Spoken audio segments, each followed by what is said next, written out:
Some might ask, what's the hurry? But if it's the difference between getting McDonald's breakfast and settling for a Big Mac, well, run like the wind.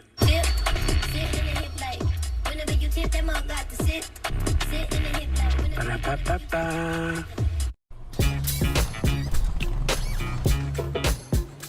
It's like that.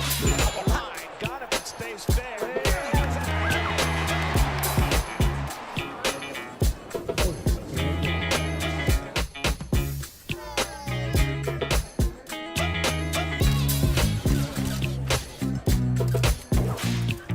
Everybody feel it, come around with the rhythm, it's a sound. Everybody get down when we give it to you. It's like that.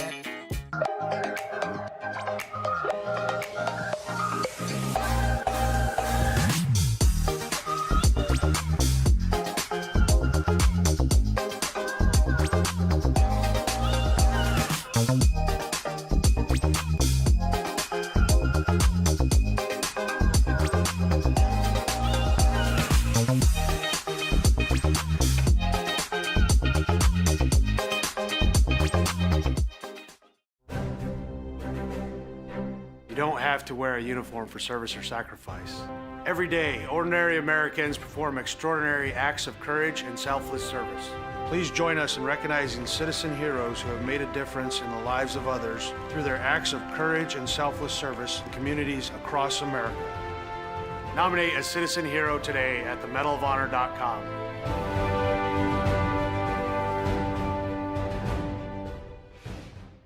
Welcome back to Super Bowl 58 in Las Vegas. Tony, what do you think? Quincy, it's 2 a.m. You have school tomorrow. Get some rest. See you tomorrow, Saquon. You got it, Quessy. His name is Quincy. The crowd goes wild. Hey, Quincy. Quincy! Your son's fantasies are going to destroy my house. Speed move! Quincy, take the slap! Hike! Here comes Fred Warner! I'm open. He's got Jefferson! Hit the gritty. Nah, hit the Quincy. Where is that boy going? Nobody was little number. Oh no! Bring it, little man. Cam Jordan!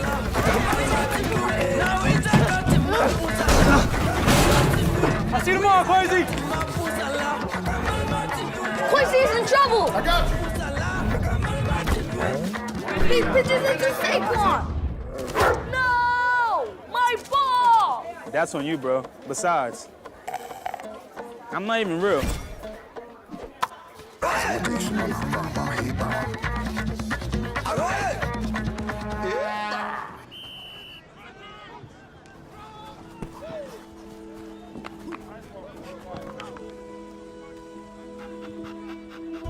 Is this your ball? What's your name? Quishy. Quincy. I'm OC. I know that look. I know that dream. I had the same one. See, Quincy, doesn't have to be a dream anymore. Doesn't matter where you're born, as long as you're born to play.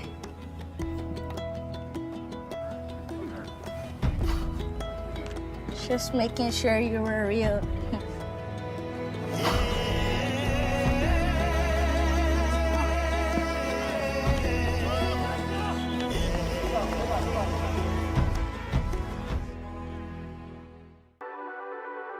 The Southeast Sports Network, your free ticket to front row sports action. From heart-pounding football showdowns to thrilling basketball games, experience every moment live, all from the comfort of your home. Your favorite athletes, broadcast in real time and on demand. It's not just streaming, it's your front row ticket to the best of Southeastern sports. And the best part? It's absolutely free. Don't miss a moment of your favorite teams. Join us now at the Southeast Sports Network. The Southeast Sports Network, your front row ticket to live sports. Mental health plays a massive role in professional soccer and in sports in general. We're all here to support each other. We're all here to help each other, and you never know what somebody is going through, whether it's on the field or off the field.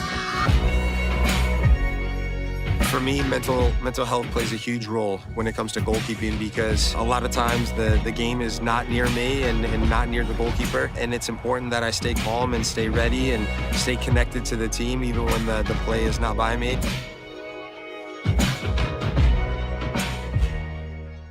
Once upon a time, there was a girl with golden locks. You know what? Maybe it was like a rugged, woodsy dude. Yeah. The beds were too hard, the chairs were too soft, the porridge was too... This Goldilocks wanted something tastier. Those look just right. First, he drove the Ram 2500 Rebel to pick up some dinner.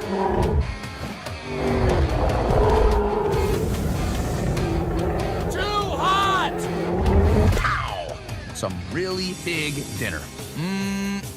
Tastes like chicken. Next, he took the Ram Charger deep into the woods to flex his artistic muscles.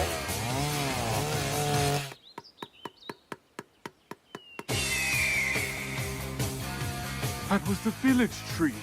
Then, completely abandoning the narrative, he fired up the Ram RHO for a little joyride. Time to jump a volcano.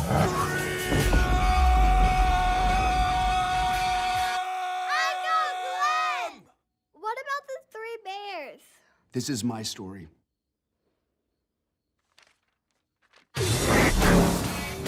But yeah, the bears were there.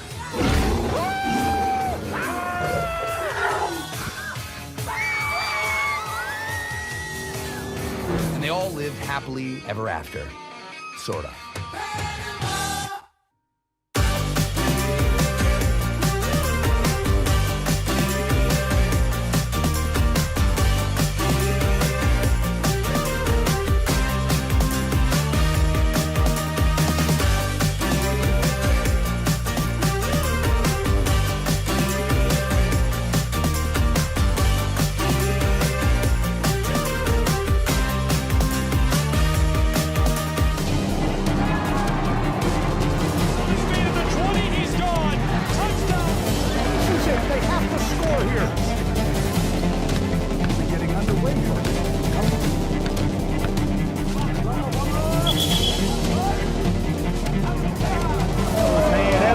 Walk-off home run. Here's a shot to the right side. Here's a straight right side, too.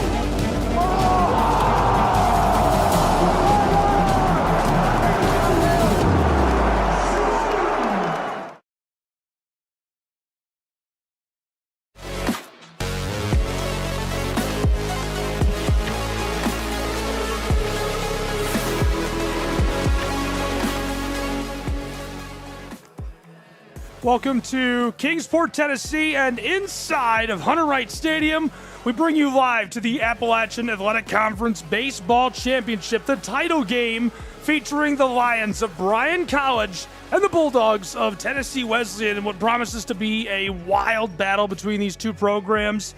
Tennessee Wesleyan has made it back to this championship game again. It seems like they're here every season, every other season, and Bryan College, a miraculous run through the bracket to make it to the championship. I'm Gabriel Schry. Lorenzo Robinson alongside me is the analyst for today's game, and Coach Bill Popp, commissioner of the Appalachian Athletic Conference, along with us to lead off the top of the first for what promises to be such a thrilling battle. Man, we got a baseball guy here with us, Coach Bill Popp, lifelong, I should say, baseball man. Coach, what a beautiful day for it. Thrilled to be up here with you guys, no doubt. This is going to be a fantastic ball game. They're both in the national tournament, so they're playing for a conference championship today of the title. Two great teams, two great traditions. This is going to be a lot of fun. Lorenzo, really excited about this matchup. Any brief thoughts on what you've seen so far from these guys? You've been here for the whole tournament, and obviously these two have had a really good run. Yeah, I mean, what we've seen from Tennessee Wesleyan is pretty consistent with what we expect to see from them in this tournament year in and year out. You're talking about a squad that's won 16 of the last 19 tournament titles, so they know how to win when the calendar flips to late April and May. And then Bryan, just a Cinderella run through the bracket, the 6th seed making their way.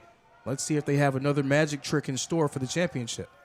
Leading off, Cyrus Campos for the Bryan College Lions, who will go to bat first.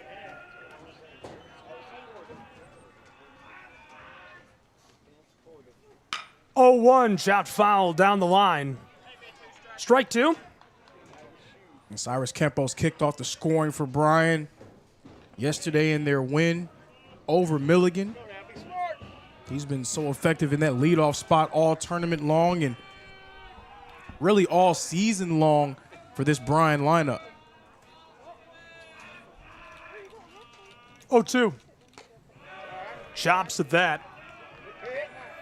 Really interesting piece here down the depth chart a little bit in pitching today, and I won't doubt that we could possibly see Tuesday starters come back and pitch a little today. So keep an eye on those things as well. And he's going to go down one away and doing some work on top of the mound. Speaking of the pitch staff, that is a red-hot start for our pitcher. But, Coach, that's a great point. Seeing some of those starters on few days rest coming back in relief. We saw that from Bryan tabbing Tanner Everett to come in and get the save for them against Milligan. So the pitching depth is going to be tested. The war of attrition that the tournament can be. That's right. That's right. That takes us to the second batter in the lineup for the Bryan Lions, Williams. Second baseman. He's a switch hitter. Freshman of the year.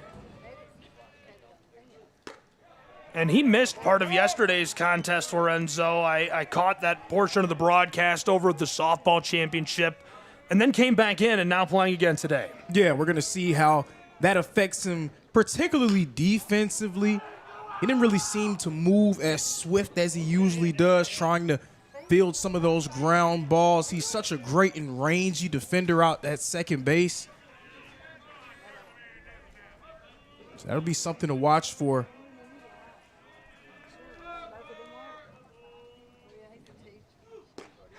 Delivers the 0-2.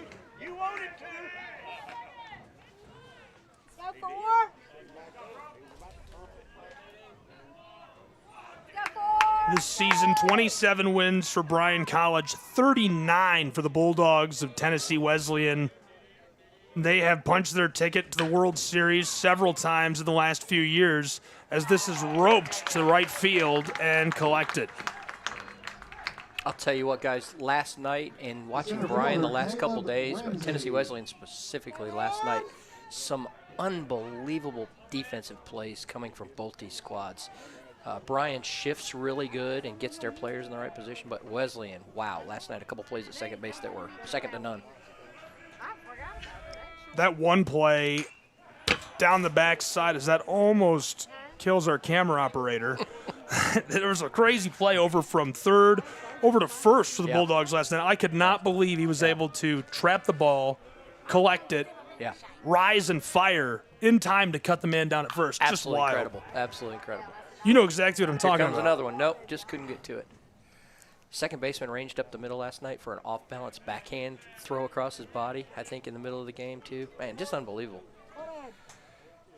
Crazy to see it. So it's been another big year for the AAC. Expansion teams, existing members bringing new sports to their campus and getting involved with the league. The league, I know, has grand designs and has continued to expand year in and year out. Summertime feels like when you kind of go to the old shopping block, right, and try to grow things. Is that accurate? Maybe a couple of days rest after the spring championships. First, let me say this, Gabe, real quick. I want to give a shout out to you guys, your team here, what you've done this whole year, but these two tournaments in particular because they're so long and hard. This is a long shot just beyond the left infield to retire him.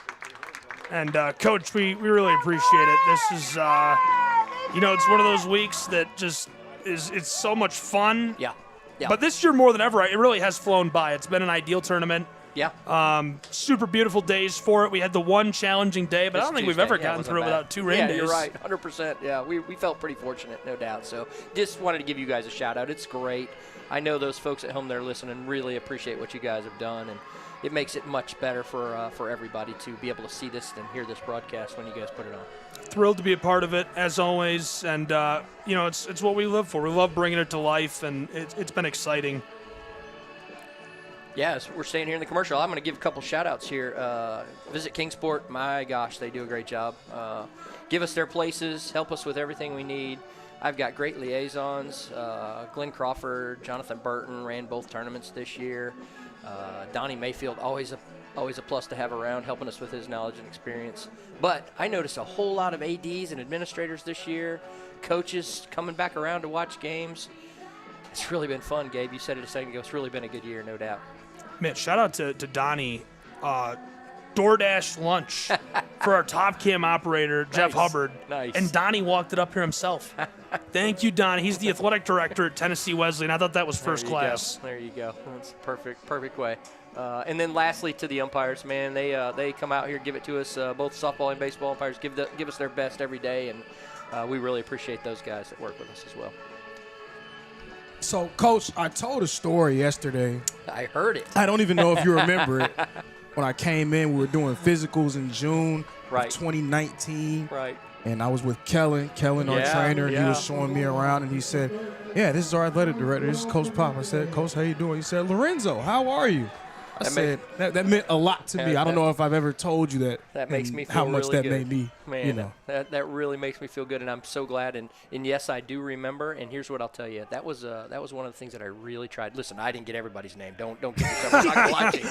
But I found some people that I could recognize, or I asked before I saw you to make sure I knew who you were. Knowing, hey, Coach, who you got here today? And I always thought it was important to make you feel welcome. It's what we sold you. It's what we told you we were going to do. And I think that's true of this conference. I think it's true of almost all of these programs. And I'm glad you told that story. Thank you so much. Yeah. We had a super long conversation with Jay Stansel last night, who runs the league with you at the front office, about his time, almost 3 decades involved in the AAC, the entire life of the league, and obviously working directly with you. First of all, what's it like working with Jay? Jay is just an excellent version of a sports information director. Now he's taken on a little different role with us, but he still has to dabble and live in that world a lot. I will promise you, Gabe, he sat right where you're sitting, probably all by himself, many, many nights at this baseball tournament back in the day. And he just does a brilliant job. He'll give you some numbers. He could share numbers. He's taken our social media accounts up to new levels. Partnering with you, getting our live streams on the site, letting people see things. It's just a different world that we're living in right now. And you guys know this better than I do, how important that is for recruiting and for retention and for the student experience that we talk about all the time. Things have changed. Parts of it are good and parts of it are bad. Mm-hmm. But more than ever, that exposure through highlights, through video, and just having it live on forever is very important as he goes down one away on this side for the Bryan College Lions. Nice opening sequence there for the Bryan pitcher. Punch out a really good hitter there. Yeah, coming out on top of the mound and getting to work, Bryce Lichty sends away Fernandez, who has had a very nice tournament for the Tennessee Wesleyan Bulldogs. And a very nice tournament, a very nice season. The player of the year, the newcomer of the year in the AAC.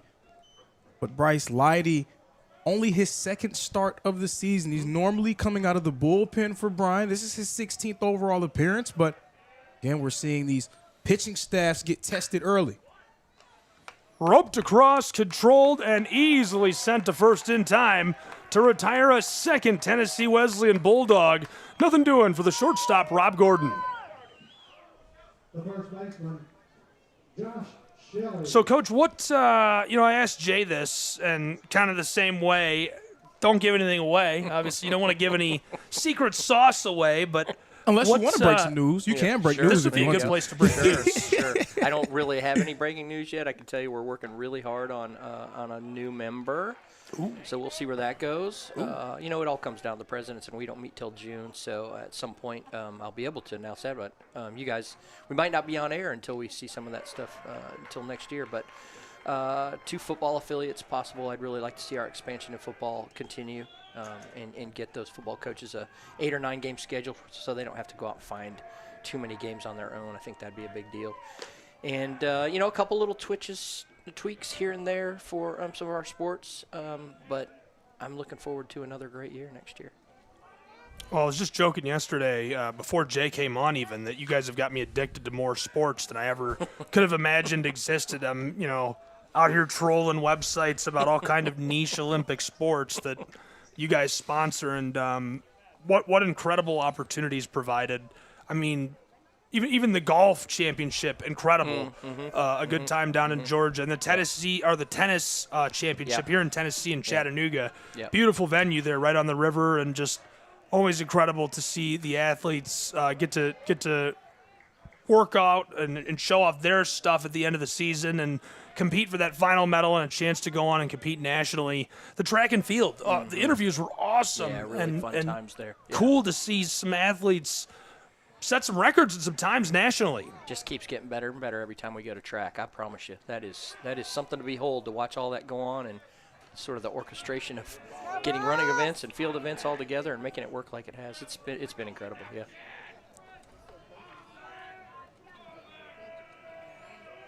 Count is even at 2 and threatening to retire the side with 2 away. Across, and he's gone. Tennessee Wesleyan Bulldogs go down. The side goes down. We are headed to the top of the first. Again, we will keep it here, but this time we're going to take a look at the stats for these 2 programs from the season so far, and what they've had as far as that goes. And it's been a really good year for these 2, just statistically. But I mentioned the wins specifically. You know, when a team has 12 more wins, Lorenzo, do you think that's intimidating for Bryan at all, or do they not care at this point? You definitely can't care about it at this point because Bryan, they already have experience with slaying dragons, so to speak. They've already defeated the #1 seed not once but twice in this tournament, so they know that they can beat the best of the best. But I got to say, at this phase in the season, trying to knock off the Bulldogs in this tournament, in this location, something they're very familiar with, that may be a different beast in and of itself.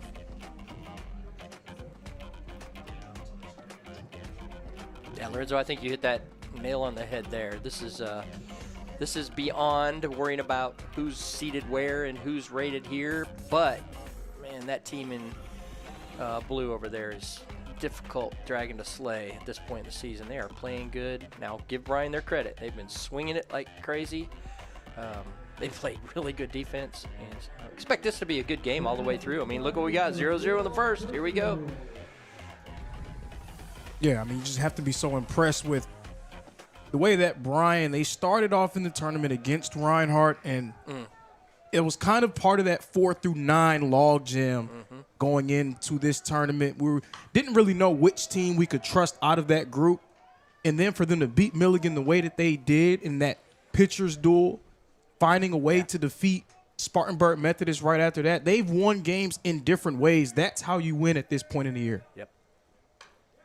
Popped over the top. You're just joining us, Appalachian Athletic Conference Baseball Tournament. Gabriel Schrei, Lorenzo Robinson, and with us to get this one started, as we're about to see an 0-2 count pitch, Coach Bill Popp, Commissioner of the Appalachian Athletic Conference. Gets a hold of it. He is in trouble in right field as this flies down just inside the line, and he'll be retired back to the dugout. Flying out is Josh Shelley. Flying out, Bryan College Lions man Curcio.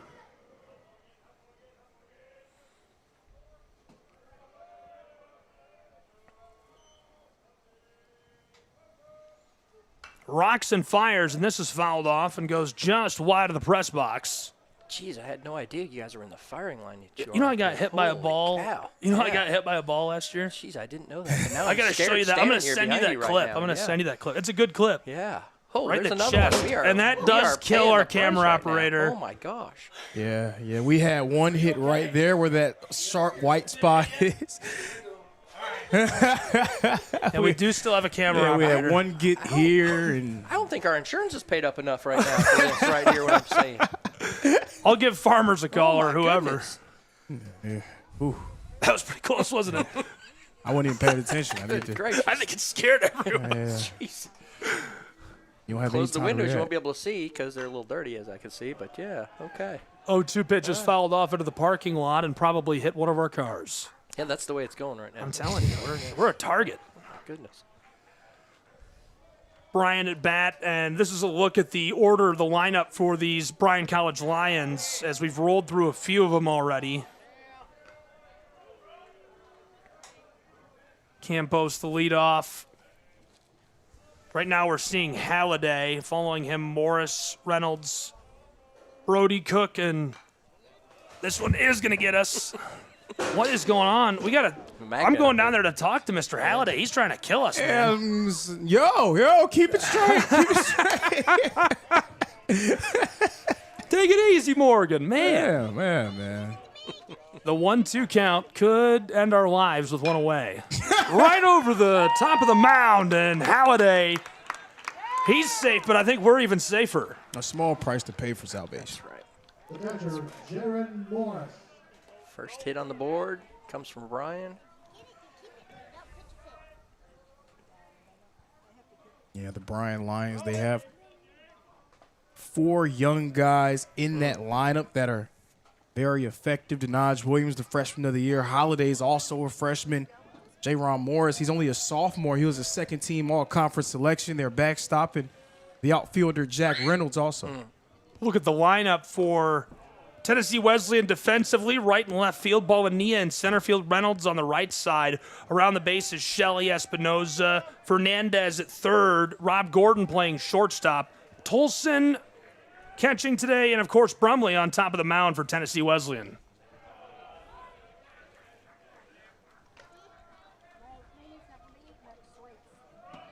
Good look at that defensive lineup, and they've just got star power all over the field. They do, and interesting, there's some interchangeable there, you know. Bonilla's played shortstop.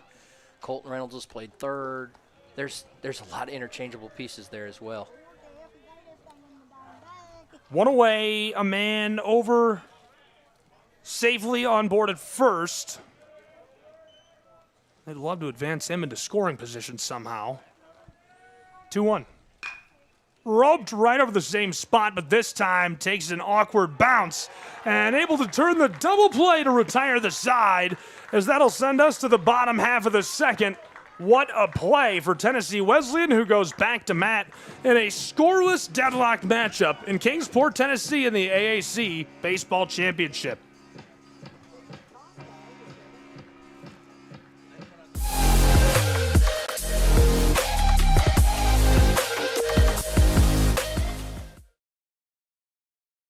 The Southeast Sports Network is now on Amazon Fire TV. Now you can download the SESN app and watch on any Amazon-enabled device, such as your Fire Stick. The easiest way to download the app is to go to our website, find the Watch SESN tab, and click Fire TV app. Then just select your device from the list. That's it. Free and easy. Enjoy watching the Southeast Sports Network on your Fire TV, Fire Stick, or Fire Tablet with just a few clicks.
College baseball live from Kingsport, Tennessee, inside of Hunter Wright Stadium.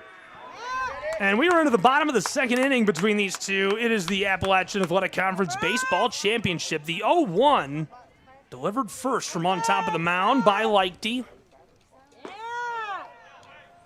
Lighty went 1, 2, 3 through, arguably the most talented lineup. Maybe not even arguably, the most talented lineup in the conference. Great start for him. 1-1 draws strike two. Look at the lineup for the Tennessee Wesleyan Bulldogs. Fernandez, Gordon, Shelley, Molania, Reynolds, Espinoza, Wright, Tolson, Hagan, and Brumley rounding out the lineup card today. Bryce Lighty on top of the mound for the Bryan College Lions. As this is chopped just down to third, collected and sent in time. No! Pinballed out, and so he's safe at first for Bryan and the Lions. That's going to be a problem. Those are just the type of mistakes that you cannot afford to have happen at this phase of the season. The right fielder, Colton Reynolds.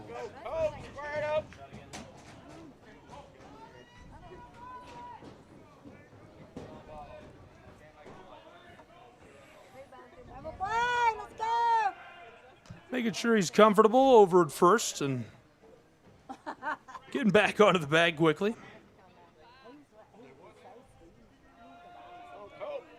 And Colton Reynolds at the plate spoke to the athletic director for Tennessee Wesleyan. He said that Colton Reynolds is having a quote-unquote down year, batting .383 with 14 home runs.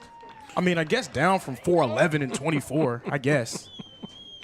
He is such a good player and such a good hitter. It's, yeah, when you hear that, you kind of chuckle, but. Thrown across to first. I had the pleasure of calling their series against Reinhardt earlier this year, and he hit 2 home runs in the middle game of that series, and, 2 absolute no-doubters. Seen a few of those from him over the years so far. Count even at 1, as this is going to be a strike. And quickly, we will get to know the defense of the Lions of Bryan College. In the outfield from left to right, Reynolds, Ramsey, and Cook. Campos and Williams, shortstop and second. Curcio at third. At first, it's Genter, Lighty on top of the mound, and Jaron Morris catching for Bryan College. Defensively, that infield has been on a string. Curcio, Campos, Williams, and Genter. Anytime you can win a game with your starting pitcher going a complete game in 1 strikeout, that lets you know how well they were playing in that infield defensively. No question. As I mentioned earlier, they really do a good job getting their infielders in the right spot. Coaching staff does a great. If you look, they'll shift here and there on each hitter, so you know they've got a lot of intel to use, and they've played Wesleyan enough times to know what Wesleyan's hitters do.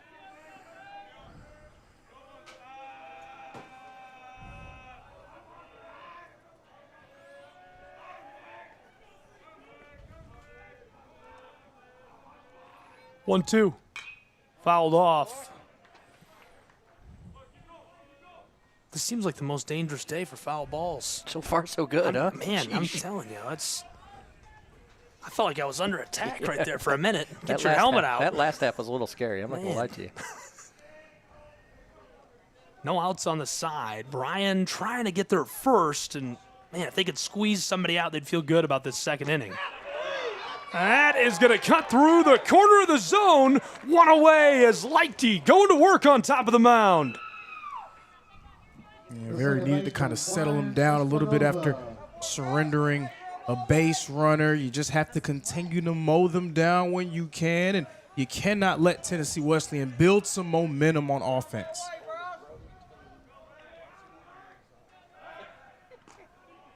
Dropping that over to first.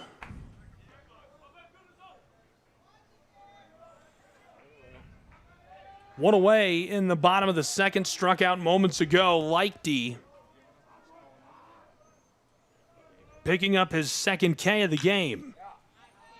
Fouls flying to the right side through the bullpen.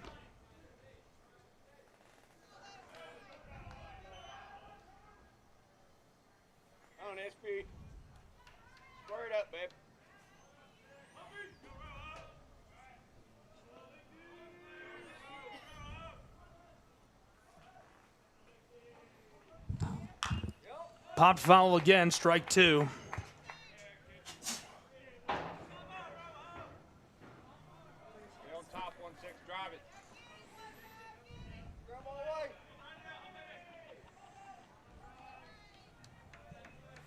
Really intense. Like the energy feels more intense than I remember. Got it. What a parity between softball and this.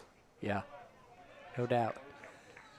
This intensity is here because of a little bit of the rivalry, and then what's at stake. Even though they're both going to move on, there's still a lot at stake right here. Yeah. Yeah, you can feel it. So because Bryan made it to the championship game, they make it to the national tournament, That's right? That's right. Wow. That's right. Rope to laser and trying to get under this. The Lions man makes the play. Big time in center field as the Dogs got to get back safely to first. Oh, baby, he gets under that. What a hustle play. That was fantastic. That is a long way to go for the center fielder. And he had to contend with the right fielder coming toward him. It's more of that great defensive play we've seen from Bryan all tournament long. But, yeah, that's breaking news to me. So the tournament champion and runner-up getting automatic bids into the tournament. That's right. That's how they set it up a couple years ago. And so you feel like your regular season champion is going to have a chance to get in the tournament. So and that's been the case historically here. And so to have your 2 bids go into the tournament really kind of more or less guarantees you 3 teams in the tournament. In the national championships, and so so here you're in, but you're playing for that title. You're playing for that pride, that respect, right? Yep. Crunch just fair down the left field line. Dogs moving around the base path with 2 away. Crosses third, and he is coming home. Tennessee Wesleyan gets the first on the board in our championship game. 1 run to nothing as he moves around the base path. And Balania, he was shot out of a cannon from first, and nobody was going to get him. I don't think even if the throw was well thrown, anyone would have caught him. He was long gone. Very well done. Showing off his speed. And now the question is, can they capitalize on another runner in scoring position? It's 2 outs on the board. Jacob Tolson, the backstop. Whereas Coach D, Tennessee Wesleyan's athletic director, talked about Tolson's journey through his career, sort of waiting in the wings, stayed around the program, finally got his shot to become an everyday player this season, and he stepped up for them in a major way. He's batting .319 this year. Rope to the shortstop, and well done. Quickly collected and delivered across, retiring the side. Campos rifles that down to Genter, and we're headed back to the dugout for a quick break. When we return, the Bryan College Lions look to respond to the Bulldogs of Tennessee Wesleyan at bat.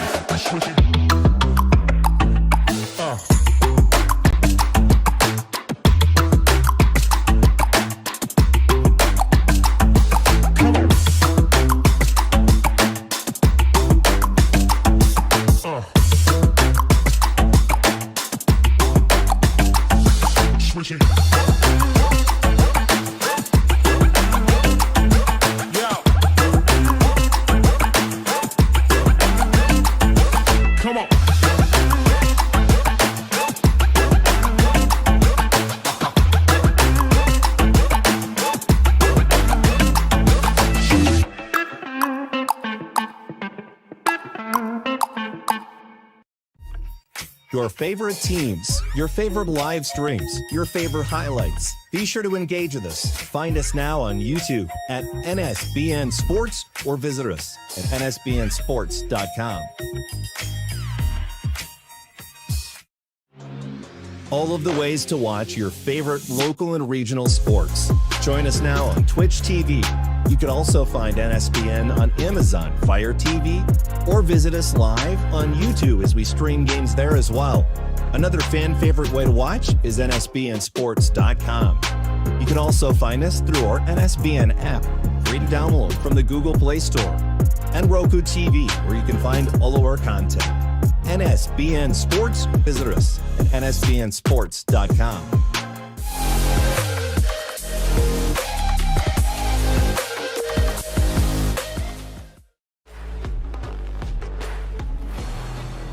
The Bulldogs are in the lead, 1-0, as we enter the top side of the third. And now the Lions trying to respond as they go back to bat, and they've been really good through this tournament. Red hot, I would even argue. Can Bryan get it going in the championship? So far, they've contained another side that's been surging through the AAC bracket in Tennessee Wesleyan. We've seen it all throughout this tournament, though. We've seen the difference between hanging around and really giving yourself a shot. You got to take advantage, especially when an offense like Tennessee Wesleyan, even though they have a run, they have a hit through 2 innings, not really the fast start they had yesterday. When you have this sort of opening, at some point you got to break it open yourself. Yeah, I kind of feel like a slow start might be concerning. I don't know why I feel that way. Could be wrong. For which side? For Tennessee Wesleyan. Like, I feel like that's opening the door to a team that has been the upstart and has surged through the bracket. For and sure. If you're leaving the door open through 3-4 innings, that's probably not good. Yeah, definitely. You don't want to keep that door open, but, I mean, if Colton Brumley's going to continue to pitch the way that he has, if you can get these solid innings from a relief pitcher, got to feel confident. I agree with that. Brumley is going to walk his man. On cue, 2 things that hurt, right? Those errors that cost you things, and then here we go, we got a leadoff walk. And you know leadoff walks, you know what they say in baseball, that's the one. So we'll see where this one progresses.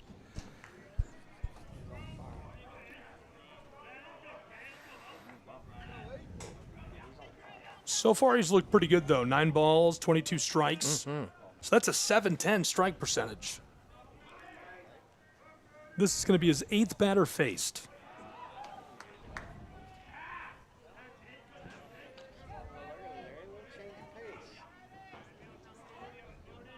Brody is replacing Jack at the plate, taking his cuts, the first baseman. Jack Reynolds over at first as 0-1 becomes 0-2, caught the edge of the zone. Some heat on that.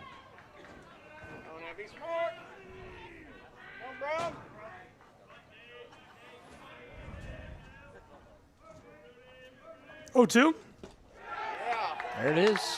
Wow, caught the zone, and speaking of doing some work, Colton Brumley, the K from on top of the mound.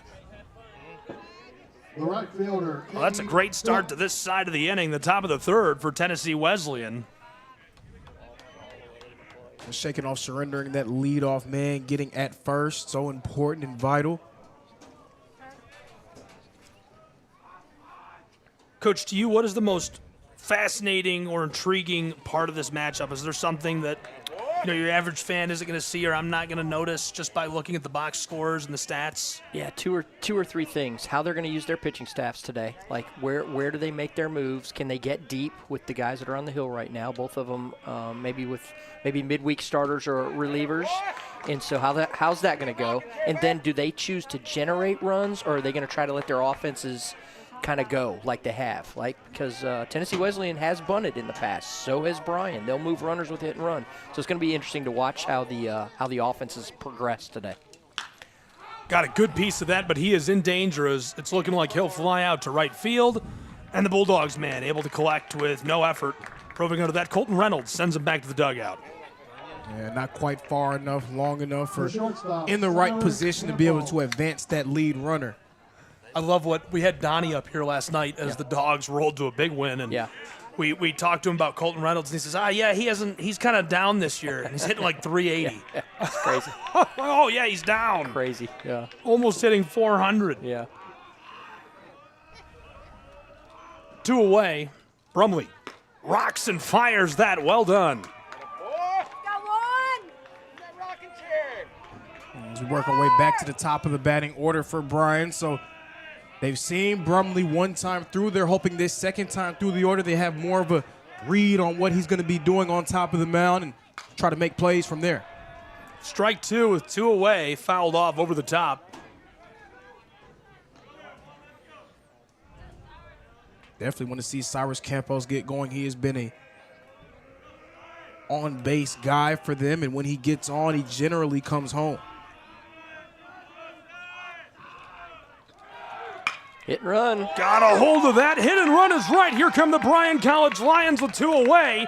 He's at third and going to stay safe, but in prime scoring position. Bryan College looking to bring a man home with 2 down and runners on the corners.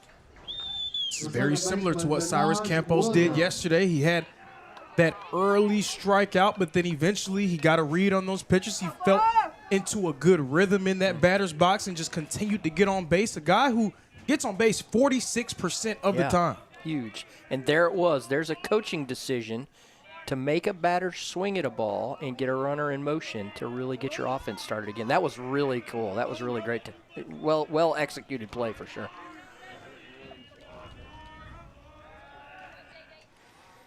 There have been a lot of impressive coaches over the course of this week, but I mean, how about Jordan Day, his first season as the coach for Bryan, and he's been a part of their baseball program for a long time. His first year taking in the reins of being their head baseball coach, and he's done a nice job preparing them for the moment. He really has.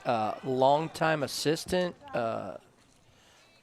long-time played for him, caught for him. He's been a big part of their program for many, many years.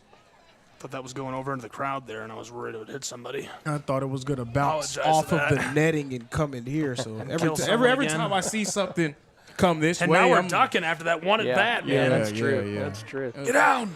Mark Shelley, our colleague, he talked about it earlier, and I kind of brushed it off like, nothing's going to come this way. And then we had that one hit the window, and ever since then, I'm on high alert. Chopped foul to the right side. Lead runner over at third. Standing by is Jack Reynolds, waiting to see what his fate will be.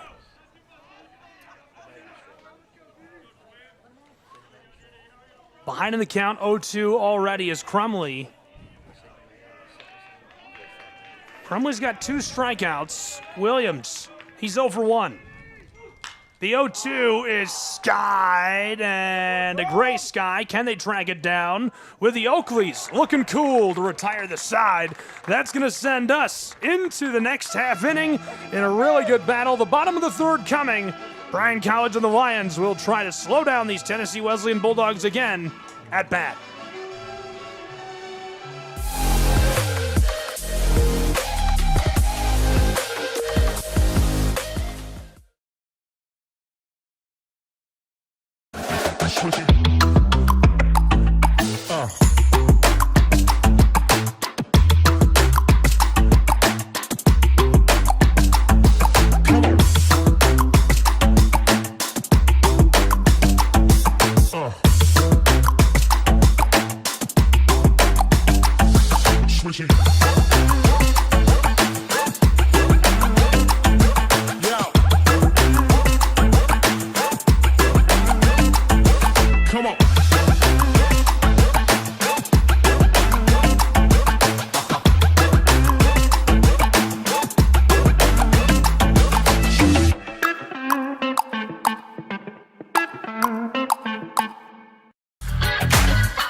Your favorite teams, your favorite live streams, your favorite highlights. Be sure to engage with us. Find us now on YouTube at NSBN Sports or visit us at nsbnsports.com.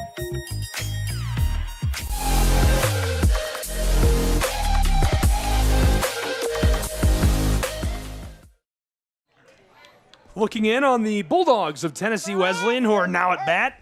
And boy, these guys are going to be fired up. Leading off is Hagen Escoto, who's the DH. Escoto even being in the game right now was a nod to the depth of talent that Tennessee Wesleyan has. Escoto came into this tournament batting .353. He's played in 35 games, but surprisingly, this is the first time we're going to see Escoto all tournament long. Interesting. How many lineups would he be an everyday player for? Probably a lot, yeah. Yeah, I don't, that's one thing I struggle to convey to people, like the quality of the AAC, and people don't know.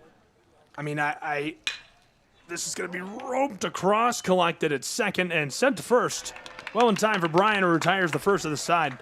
I think that people don't understand that a growing problem for the AAC with the quality of competition, I feel like a lot of D1s are coming in and stealing our people. Well, that's a whole. We Can we could do stop a whole them? segment right there. Can we stop them? Transfer portal and NIL, and let's talk right away about the right way to play and the right path forward. And the NAI has a lot of good marketing and plans right now to continue to provide the experiences that we're providing right now. And this isn't just the AAC. This is across all 20 conferences in the NAI right now. And there's some other really great conferences as well that are competing at very high level, much like we are.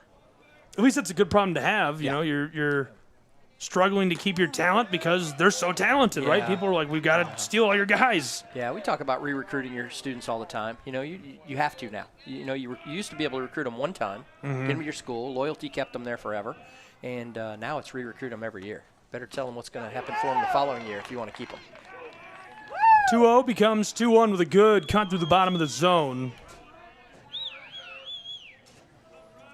Yeah, I mean, I think that is a good problem to have. It definitely don't want kids coming to AAC schools with the expectation of doing that. But if you're good enough and you produce at a high enough level, then I think there's a way to go about it. And I'm sure if you had these conversations with your coaches that I'm getting these chances and you're not doing it under the table, I'm sure they'll help you if you want to move in that direction. So there's definitely a way to do it without alienating these institutions. That I couldn't It's agree fine with line. more. I could not agree with you more on that point you just made. Absolutely right. He's down. The count is full with one away. Payoff pitch is going to walk him. So a good start on this side for the Dogs. Fernandez will take his place at first. The shortstop. Here comes one of those interesting Gordon. moments we've been talking about. I'm going to call that we may see a little push bunt right here toward third base. He bunts well. He runs well. This could be one of those moments right here. Rob's had a really nice tournament. He has Yes. been really involved in this, especially on the offensive side. right. But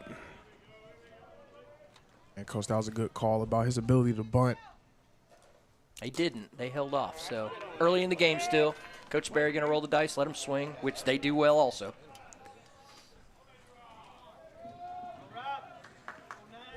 And Gabe, also a great point about how impressive Rob Gordon has been. Probably the unsung hero in that infield for Tennessee Wesleyan. He doesn't get as much attention as a guy like Allen Hill Fernandez or Espinoza, any of those players, but he's been very important for them. And guy right out there from Mableton, Georgia, near the west side of Atlanta.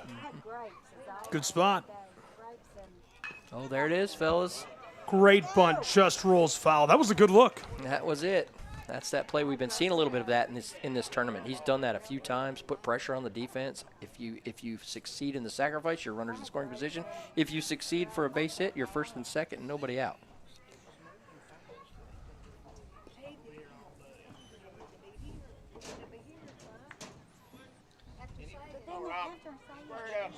Rob Gordon 0 for 1.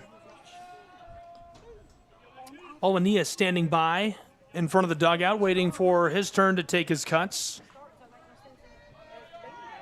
Josh Shelley in the on-deck circle.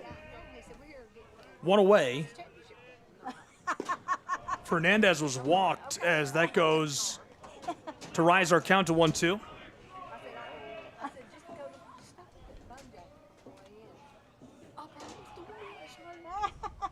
They didn't get it anyway. I'm going to take the call. Y'all do it. Y'all have to do it. 1-2 goes foul. I did a game a couple weeks ago. Did I tell you I did a game that was 21-2? Oh my gosh. Ooh. So at They're tough to get through, aren't they, sometimes? At the bottom of the 7th, Radford was hitting 700 as a team. Now they finished like shy of the school record for hitting percentage in a game. They were 1 hit shy of the record for hits in a game. 1 run shy of the record for largest win margin. Wow. And they had a kid, their leadoff hitter, Junho from South Korea, had 6 hits. He was 6 for 6, and their school record for hits in a game is 7. Good grief. He hit it. It's crazy. Big cut, and going down swinging. Gordon, what a delivery by Lighty. Yeah, that was a good battle as well. Rob Gordon was doing a nice job of staying alive, so maybe a big pick-me-up for Lighty to get him out. Mm-hmm. Yeah, now you try to find his ground ball, see if he can get out of this inning. 2 away for the Lions of Bryan College. Fernandez at first.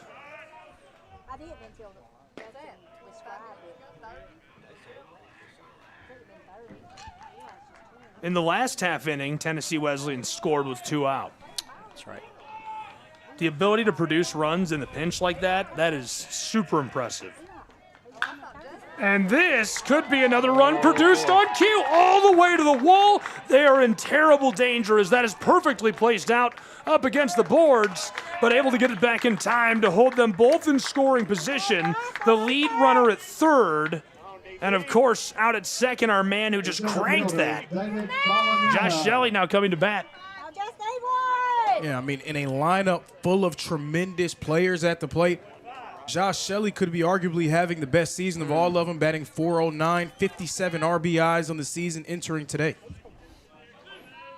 Gosh, he had such a hot start and had a little bit of an injury bug for a bit in the middle of the season, and boy, he's coming back now really well. Cortland, eat. Now you ready? No candy if you don't eat. Eat. That ain't gonna help either.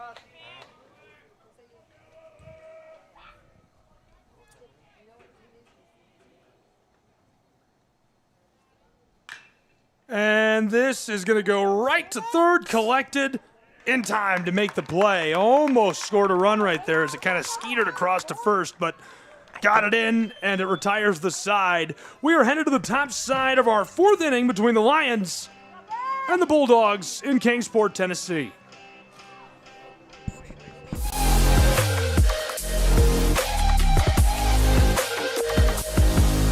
The Southeast Sports Network is now on Amazon Fire TV. Now you can download the SESN app and watch on any Amazon-enabled device, such as your Fire Stick. The easiest way to download the app is to go to our website, find the Watch SESN tab, and click Fire TV app. Then just select your device from the list. That's it. Free and easy. Enjoy watching the Southeast Sports Network on your Fire TV, Fire Stick, or Fire Tablet with just a few clicks.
In Kingsport, we have got a good battle on our hands. It's 1-0, Tennessee Wesleyan leading, and now Bryan, a chance to respond. The Lions have been doing very well through this tournament, able to power themselves into the title game, and both teams now probably not today or last night, but this evening, going to look back at the highlights and start looking ahead to the national tournament. Absolutely. Both teams in. They'll both be waiting to see where they're assigned for those opening rounds. And I love the double rejection of the bat there. He tried to throw it, and it bounced back into his hands. What a way as he flies out on the infield. It's, so they'll all be waiting for their opening round assignments. And, King Sport's one of those opening rounds. One of our teams will be here. And then the other two or three, I think it'll be three more, will all be looking for their assignments as well here in the next few days after the tournament's over. So that was a discussion that I was having yesterday about which team could potentially get that number 1 seed here in Kingsport. Just looking at the lay of the land in the tournament at this moment, would you say probably Johnson with the inside track for that? This is complete speculation, but going into today, I would say Johnson. Let me say if Tennessee Wesleyan wins this game, I could see a switch to maybe Wesleyan getting this spot. So I think there's so much left. We don't know what's happened at all the other tournaments, who's going to be 1 seeds, who's going to be 2s and 3s. There's so much to go here still before those opening round assignments will be made.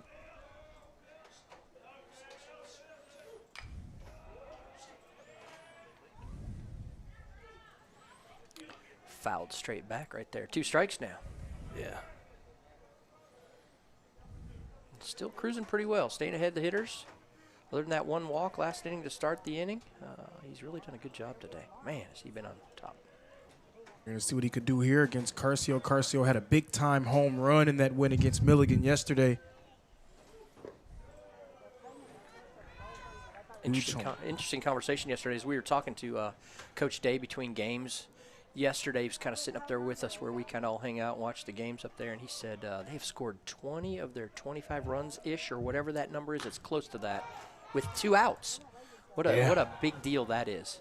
Yeah, that's been a consistent theme pretty much the whole tournament. Whoever's been able to make plays with 2 outs on the board. Yeah. Just timely hitting, clutch hitting, that just pays so much dividends at this point in the season. Really does. Fly out to the infield right there to get 2 outs on the board. On that 2-out point, Montreat had a game where they were 9 of 16 with 2 outs on the board. Very similar. It's just critical in postseason to get those big hits in those big moments. I'm going to go sit over here. I knew that. I was about to make that joke right before that happened. Fouls Another off. One coming right at the window again. That's exactly right. That is 2 degrees from taking down our good friend Lorenzo. And our same guy, Morgan Holiday. I know. Does he have something against I saw me? the lineup card. That's why I was about to make the joke. I've been so complimentary of him all week. I might have to close this window. I don't want to die. That's about 4 from his bat right now in this game. I know. It's crazy. Morgan, I just want to tell you I love your game. That's right. The game flinch, up here flinching. The flinch, he gets the Fly shot ball to right midfield. He's flinching right now. Flies that's out. funny. I just assumed it's coming for us after that one. Self-preservation. It's going to retire the side. It's 1-0. Love it. Tennessee Wesleyan in Kingsport.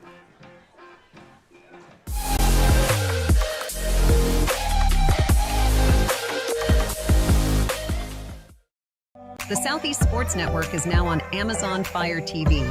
Now you can download the SESN app and watch on any Amazon-enabled device, such as your Fire Stick.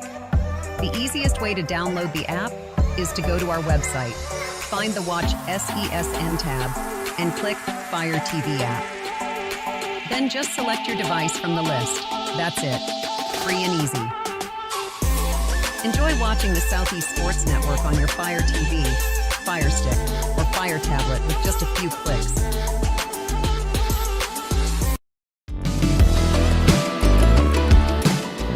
Want to watch your favorite Southeast teams in action? We've got you covered. Stream live games and highlights on YouTube, Twitch, Amazon Fire TV, Stream TV, and more.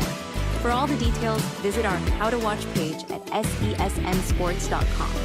It's your one-stop guide to catching every play, every time, wherever you are. The Southeast Sports Network, bringing the game to you anytime, anywhere.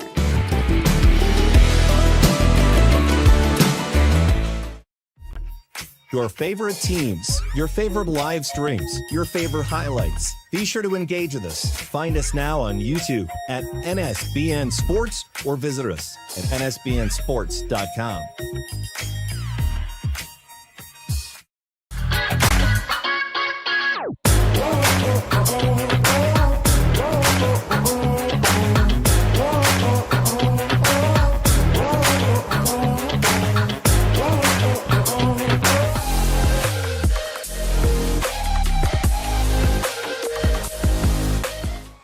It's 1-0 in Kingsport, Tennessee. These guys are in the lead.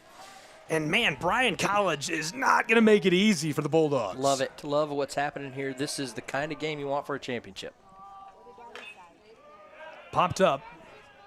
So I'm going to make a correction on something that I said earlier. I called J-Ron Morris a second-team all-conference catcher. Actually a first team. Oh, nice. Okay. He's the second catcher on the first team. Oh, I gotcha. Okay. So I want to go ahead and qualify that. I want to give him all his flowers because, I mean, he's been so great for Bryan all season long. First-team all-conference performer.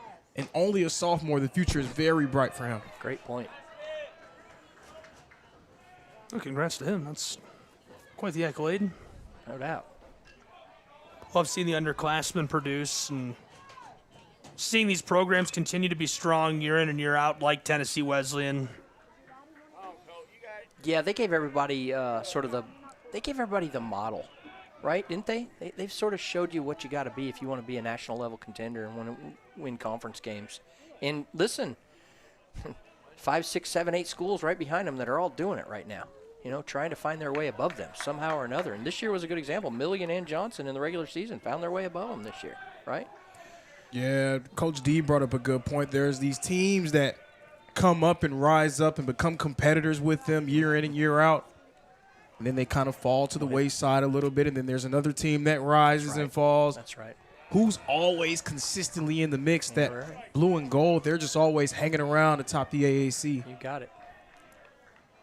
Colton Reynolds hit a missile earlier in the tournament. What was that, 2 days ago? He cranked a homer over the left field wall. The count is full for him as Lighty will deliver the payoff pitch. Oh, my goodness, a rope. Can he get under it? This thing back off the Coca-Cola dasher, and Reynolds headed out to second where he slides into scoring position.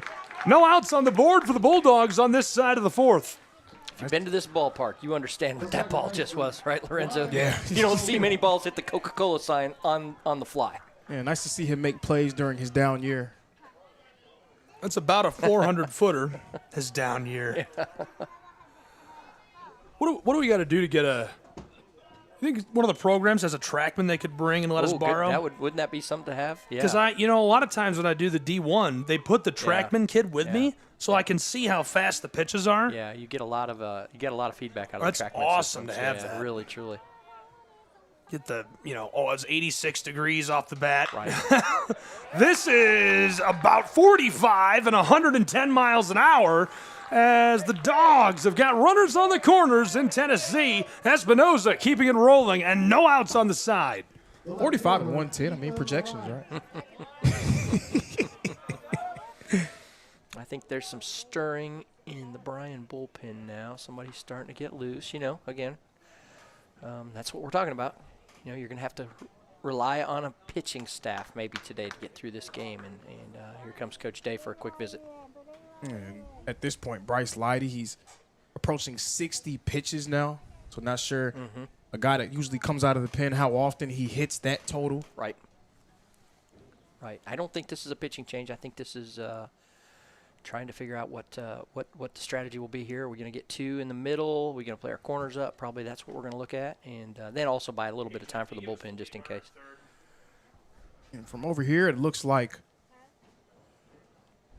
appears to be Tanner Everett warming up, stretching and tossing for Bryan. It would be the third time we've seen Everett in this tournament. One of them being his starting appearance. That's an all-conference pitcher who came in and really shut down that Reinhardt lineup on day one. And that's right. He secured the save against Milligan yesterday. This will be the third time we've seen him. Yep, he's a really good arm for them, no doubt.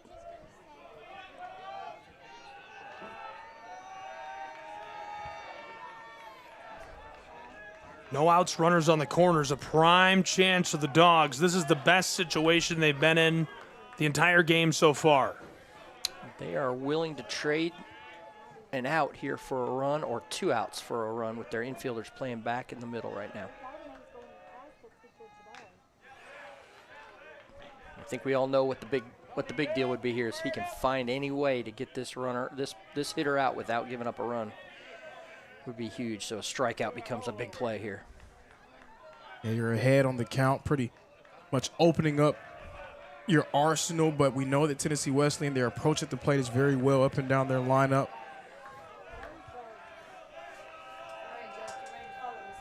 0-2. Wow, real close to the edge of the zone. Yep, good 0-2 pitch. See if he'll chase. Yep. That's what you're looking for here. I thought he would. I thought he was going to cut at that. A lot of tension. You can feel the pressure on the mound on the Lions. Every play, every pitch right now. Don't run. You gotta walk. Feel it. Right here. Justin is coming down here with a ready one ball. Here. Rocks and fires the 1-2. Choppered foul.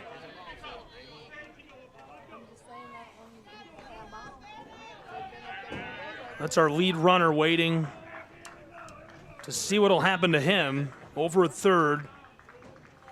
He's got the wheels to get this done, no problem.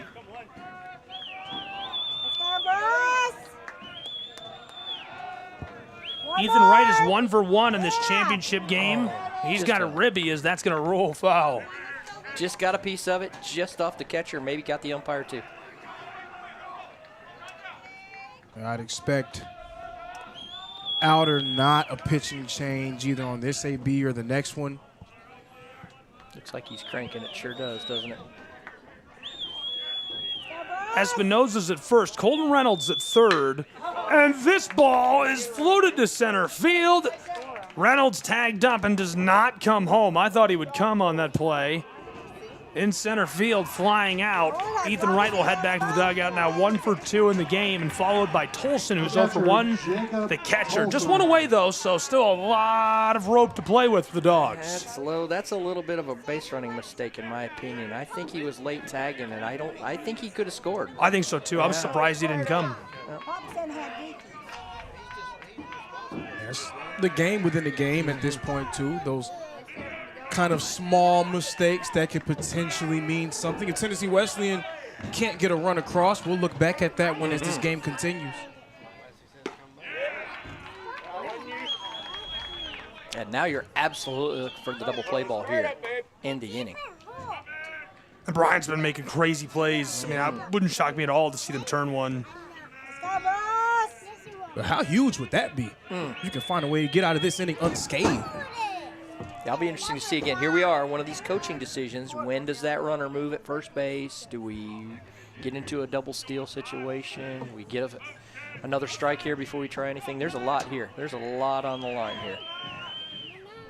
And no Tennessee Wesleyan to be a very aggressive team, base running, 160 on the season, stolen bases, #1 in the conference. Again, would be shocked if we don't see some motion here before too long. Count is even at 1 for Bryce on top of the mound. Tolson 0 for 1 in this game, the catcher. Tolson smokes that. He's in trouble and flies out to left field. Tagging up, here he comes, and going to be in time to score. Hustling through to make it back home for the Bulldogs. Colton Reynolds is atoning for his mistake. Yep. Yeah, good sacrifice fly there. Again, I thought it was a little harder on the second one than the first one. He made it pretty easy, to be honest with you. Colton Reynolds, that was actually kind of close. He had to slide. He had to slide in first and get in there. Relay was just a second late. So here's an opportunity to steal a base right here if you're really going to be aggressive. Try to steal a base. Try to get back in scoring position. Right now, I think you're taking this for Bryan. Get 2 outs. First and third, nobody out, and you get 2 outs and only 1 run given up so far. Yeah, with 2 away and only 1 runner on the path, I agree. Be aggressive here. Play it loose and fast and see if you can force something.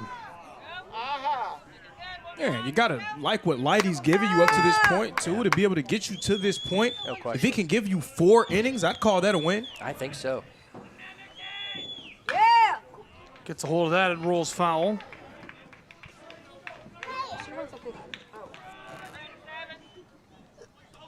Behind in the count, very quickly.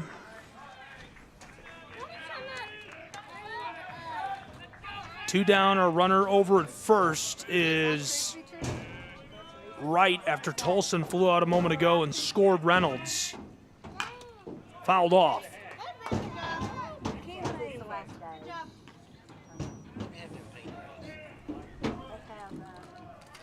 Count remains 0-2.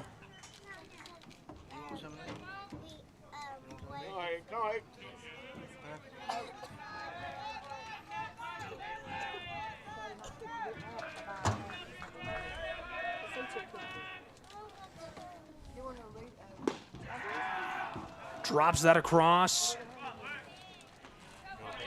Good 0-2 pitch there, outside corner. See if he'll fish. I'll tell you what, his velocity's still pretty good. It'll be interesting to see if they try to get another out of him, see if they can hold Everett a little bit longer.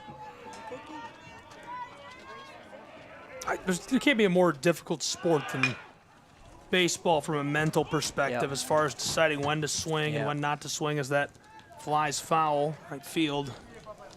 Definitely a 2-strike hit and run right there. That would have been an interesting play. He just missed it. Foul ball down the right field line. Runner was going. I think he would have scored easily. Absolutely.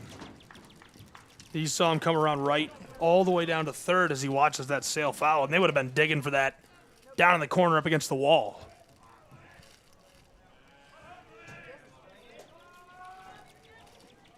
We got a crowd mic down there. Yeah. There's 2 little old ladies with their granddaughter. I love it. They're eating snacks, right? But that's what you're hearing is the crinkling of their snacks.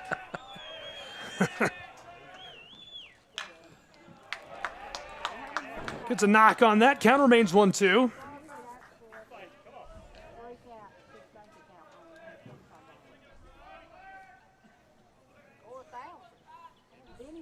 Yeah, tension really palpable in this. It really is. I remember how fun our last few championship games have been. They haven't felt so tense, and there's some real intensity going on in the venue.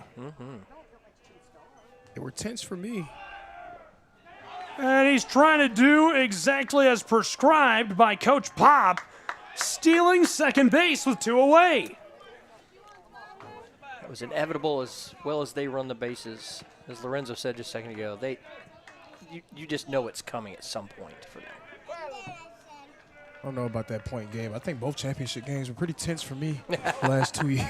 Man, not like this. There's just something about it. But I mean, you know, a little bit different. Sure. A little bit different for me. Sure. Maybe I had too much fun at softball. Floated.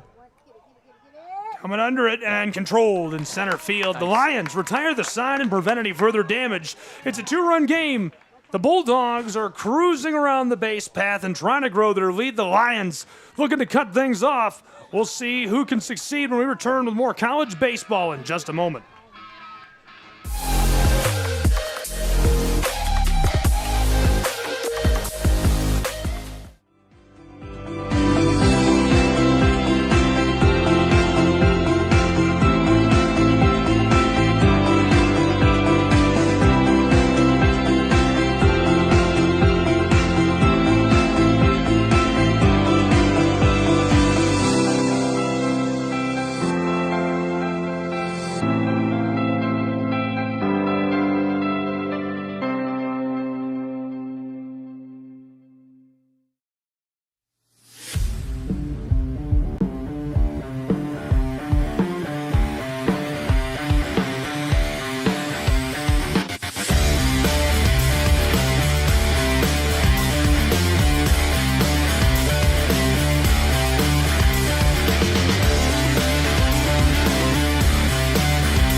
What if you can have it all?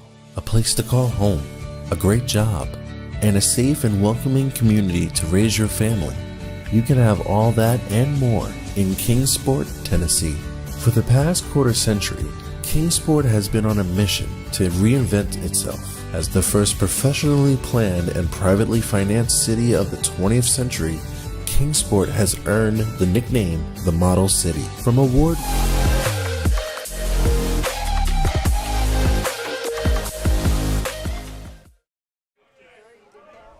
Top 5 already, cruising. Yeah, no kidding. Man. Remember Cruz Newman? Oh, I do. Man, Yeah. I've tried. That was a great definitely name. Remember. Yeah. Oh, boy. Floater, that is back near the wall and gone. Wow. Oh, baby. Cruz Newman's spirit is with us today as that's a Cruz missile over the left field wall. That thing is out of here. First team all-conference selection, J-Ron Morris. Man, what a spark. That's the kind of thing that gets you going right there. Bryan College, for the first time, you can feel the energy at Hunter Wright Stadium. Yeah. And they've got some fans here kind of getting involved, making some noise. Tennessee Wesleyan has got to extinguish that flame quickly. Wow, what a swing. That's what you're looking for. Holy cow. He crushed that. That's who Bryan has been all year long, just extending. Now this could be trouble. Dogs in the sunshine. Left field, that's gone. Bryan extending their home run lead in the AAC. They're the most prolific home run team in the conference. Tennessee Wesleyan second at 62. Yeah. Bryan, 102 home runs. Isn't that crazy?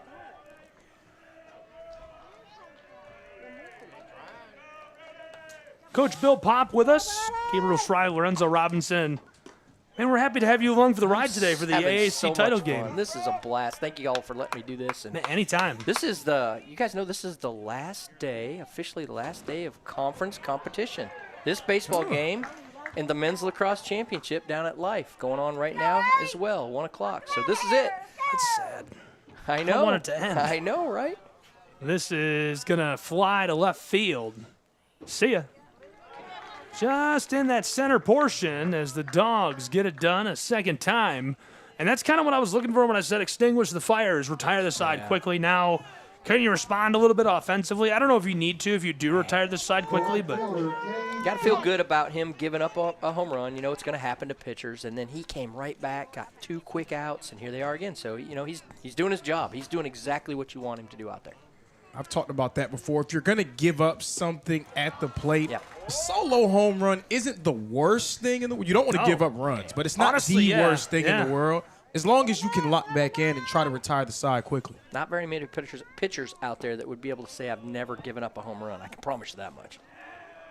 I certainly did. count is even at 1. You were a pitcher with 2 away? I was. Wow. The left side at Kennesaw State. Oh, I bet you had some sauce on that. I wish I did. I don't. Kennesaw State. I think you're being a little modest. Oh, man. Ow. Man. That's many, many moons ago, too, fellas, so there's no sauce left in that arm right now.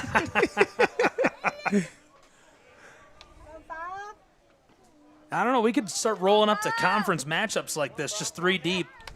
Here comes the commissioner. There you go. There you go. He's loving it. Count even at 2 with 2 away, and that is low. I thought he was going to let it have it. Yeah.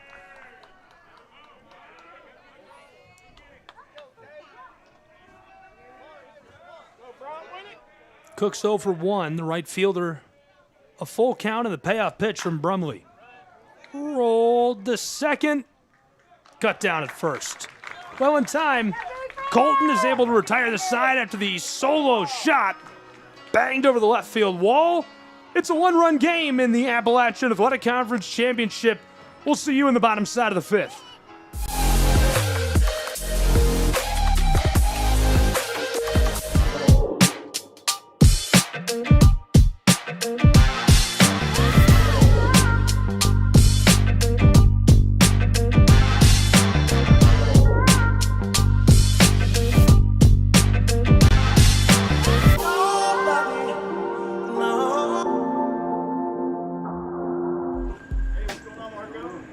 We didn't come to fix Marco's brakes because it was convenient or fast.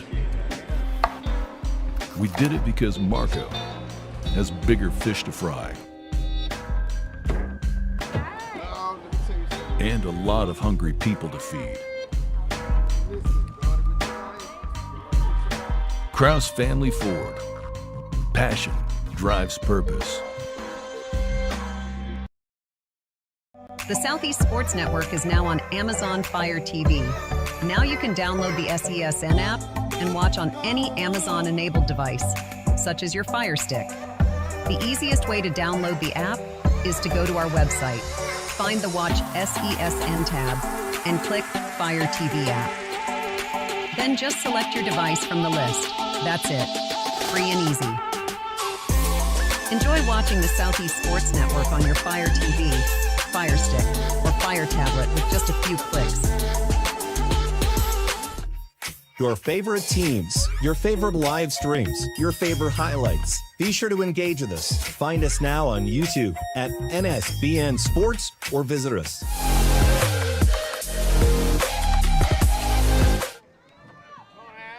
We're back. It's 2-1 Tennessee Wesleyan Bulldogs after a solo shot. And that thing was gone. Great swing.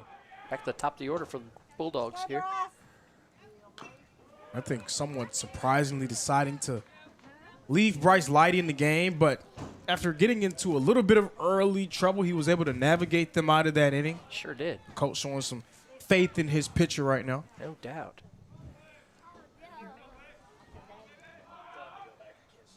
And also a new guy warming up in that bullpen as well. Counts even at 1 to lead off this side.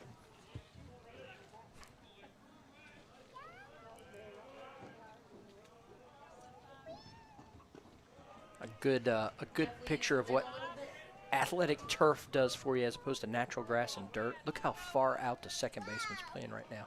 I mean, he can get a 2-hop ground ball there and throw it to first base without a problem. Isn't that crazy? The angles this creates for you. Yeah, a lot of bounce. Yeah. Especially a rangy infielder like Denaj Williams as well. He's a great athlete, so that just intensifies that advantage for him.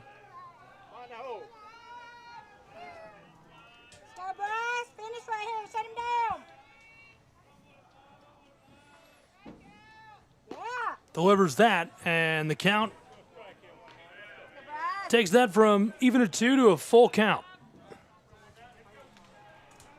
Yeah, hard slider away. Try to get him to chase there. Here we go now. Big pitch. Bryce, the payoff pitch. Real tight. That's going to walk him. Good start for the Dogs. Yeah. Good fastball. Try to come in. Just missed just a little bit. There's their base runner. No, Gabe, I definitely understand your earlier point about the tense energy. Yeah. I feel like there's some a little bit, it's palpable. It's real tense in here right now. These guys like running into each other at Waffle House last night and getting a fight? Probably not. Man. A lot of extra staring down. So This is a real deal. These guys are into this. Just want tit for it. tat. They both want it. That's exactly right. Come to the park and you want to win this game right here. I don't think it's a negative thing. It's just unusually fired up. Yeah. It's kind of a nice change. Yeah. I think this tournament has a little of that. You know, everybody wants to win, and you find yourself ready to go to battle. Again, not that you're not doing that in the regular season, because you are, but you know, you got more games. This is maybe the last game if you don't do what you're supposed to do. So. Oh man! The children have found our crowd mic. I love it. Can we show these children at the backstop? They're in the corner there. Hilarious. This is a floater to center field, back near the wall at 410, and the wind sends this to the heavens. It's gone. Tennessee Wesleyan scores another. 3-1 Bulldogs lead as he absolutely smoked that 435 over the center field wall. And for Rob Gordon, the Mapleton, Georgia native, what a time to hit your first home run of the season. Wow. Guys, I've been to many, many baseball games at this ballpark before. Wow. That, and I know there's a little wind blowing, but that ball was hit a long ways. Dead center is 410. And he carried it over that 30-foot wall. I mean, that ball was hit really good. That ball was hit. Wow. No. Oh, my goodness. Looks like we're going to have a pitching change finally here for Bryan. Gosh, did he do a good job holding them in this thing for as long as he could, too. Yeah, and I don't want to give Coach Day too much grief because I think he's coached a phenomenal job for Bryan, but maybe just a hair too long potential. It's so difficult to say. Yeah, he got him out of that last a little bit, and And here we are now, new pitcher. So see if they can hold this thing down. 4-1, not bad still. You're still in it. Just got to find ways to fight, get more outs. Hey, don't touch that. That's funny. Kids playing with a crowd mic down there. She wants to touch it so bad. Mom's like, no. I can't reiterate how far that ball just went. That's Man, that was crazy. That's you watch the infielder back turn to you on a fly ball to center field. You know something's not going right there. Center fielder was, And that new man on the mound working for Bryan is number 38, Ryan Ely. Ely, the sophomore from Silver Creek, Georgia, formerly of Pepperell High School. And Ely appeared in an inning for Bryan in their win against Milligan yesterday. He surrendered a few hits, came in during a very tense situation and found a way to guide them out of it, bought enough time for Everett to come in and secure the save. So someone who has a lot of experience and has pitched in a variety of different situations this year. This is going to be his 22nd appearance of the season. That home run really feels like a direct response to the shot over left field wall just a little while ago by the Lions. Now, both clubs a homer apiece, 5 hits for the Dogs, 3 for the Lions. So I would say that as this boils on, right as we get closer to the end of this one, efficiency is going to be super important, and we're going to watch for that. Every time Bryan gets on the base path, will they be able to finish? Because they're not getting on as much as the Dogs. They're going to have to convert more frequently. They haven't converted yet on a hit to the base path, right? They've only got the single shot. That's right. Yeah, I'm not going to put it out of their reach by any means here at 4-1. No. Listen, their offense has been so good, but as we've talked about, you run against that blue and gold and that postseason experience that they bring. Just being there year in, year out, their guys understand what it takes, and so it's a battle. It's going to be a real battle, but gosh, don't take it away from either side yet. Right now, I think it's still going to be a heck of a ball game before we're done. Yeah, I really didn't want to write off Montreat last night until the last. Yeah. I tried to keep come on. I know they can do it, but they obviously fell short and well short. Yeah. But man, what a run for them! Great baseball run this year for Coach Beck and his Montreat Cavaliers. I think they were a little bit of a surprise of the tournament, and I don't think it really surprises people if you know what he's capable of doing and the kids he gets in over there at Montreat. So, yeah, what a good run. A great year. They won 34 games. Yeah. That's a really good season for them. Crazy. Gosh, no kidding. I felt so bad for Christian Zylstra. He was just sick. He wanted them to do well so bad. He's the sports information director over at Montreat and does a great job. Just a nice guy. Absolutely. Quickly 2-1 on the hitter. Sauced in there again as the count. He's ahead 3-1.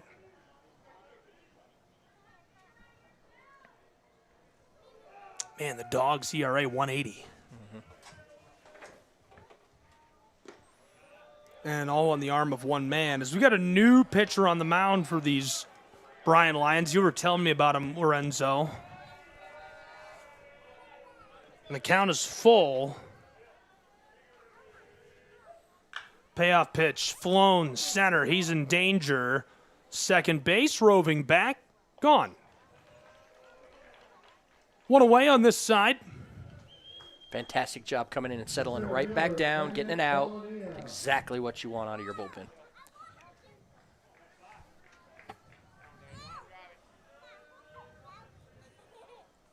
Gabe, you made a great earlier point talking about executing with runners on base, something that we haven't seen a ton for Bryan. They haven't had enough of those situations, but I mean, right now 1 for 5 with runners on compared to 4 for 11 for Tennessee Wesleyan. We'll see how that progresses as the game goes on. Every small thing, small detail matters. The margins razor thin in the postseason. No one understands that better than the Bulldogs. That's right.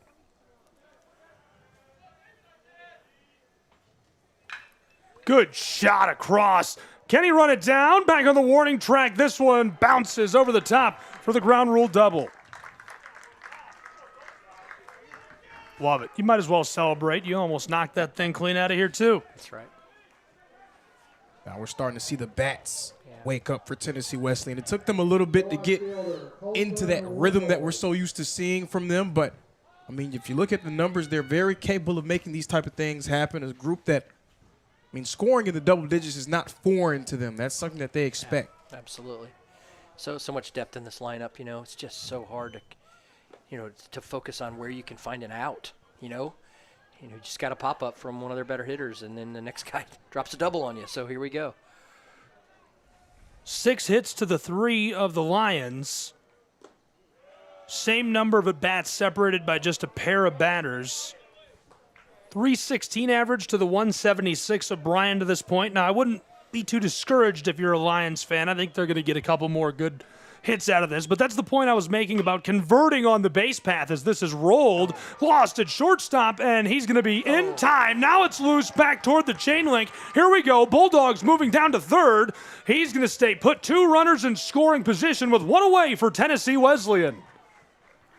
Bryan going into some trouble there. The error really coming up big for them. They're now up to 3 errors in this game, and as great as their infield has been defensively, they have made a few costly mistakes. They haven't costed them a win just yet in this tournament, but again, you're going up against a team that knows how to win at this stage of the year. Those can be debilitating for your chance. Just hard to give outs away sometimes to a good team. You're right. And here's another chance for him.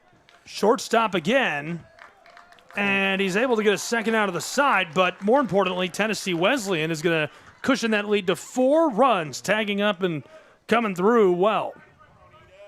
Yeah, to Lorenzo's point just now, that's one that shouldn't have happened. That's one that you should have been out of the inning right there. So tough break for Bryan.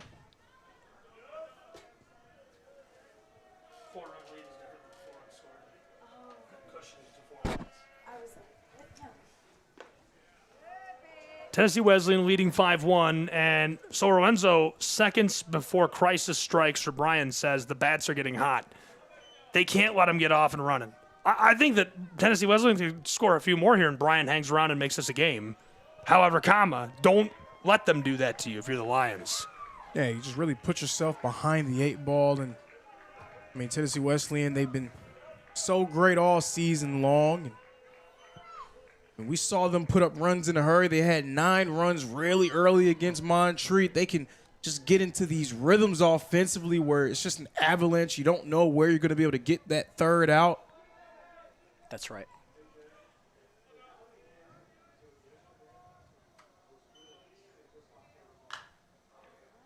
Floater. Fouled off.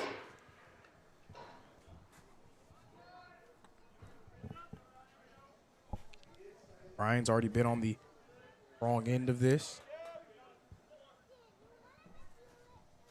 Shout out to Coach K. Appreciate the kind words. In trouble in center as second baseman. Nice play. Whoa! Nice play. Out Really, there in really the good. parking lot going for that to retire the side for Bryan College. 3 away, and it flips the inning. They score 3 runs and have a 4-run advantage against the Lions of BC.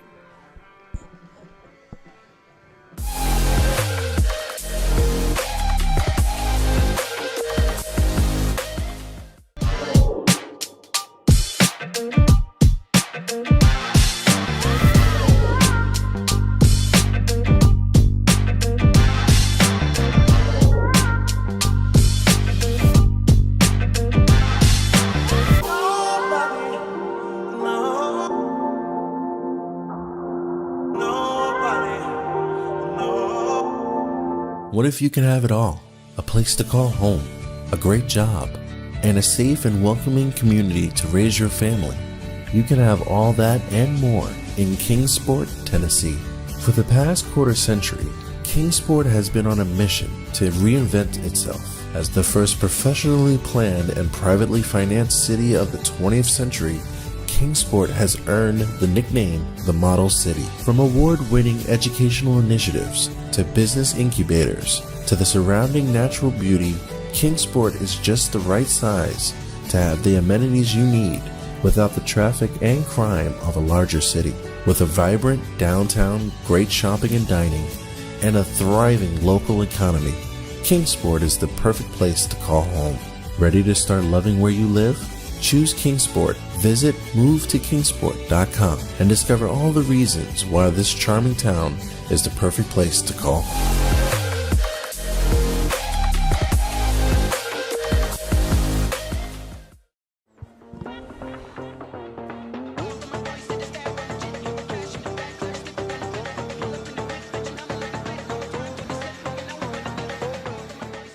We've got a battle in Kingsport, Tennessee. 4-run advantage for the Dogs.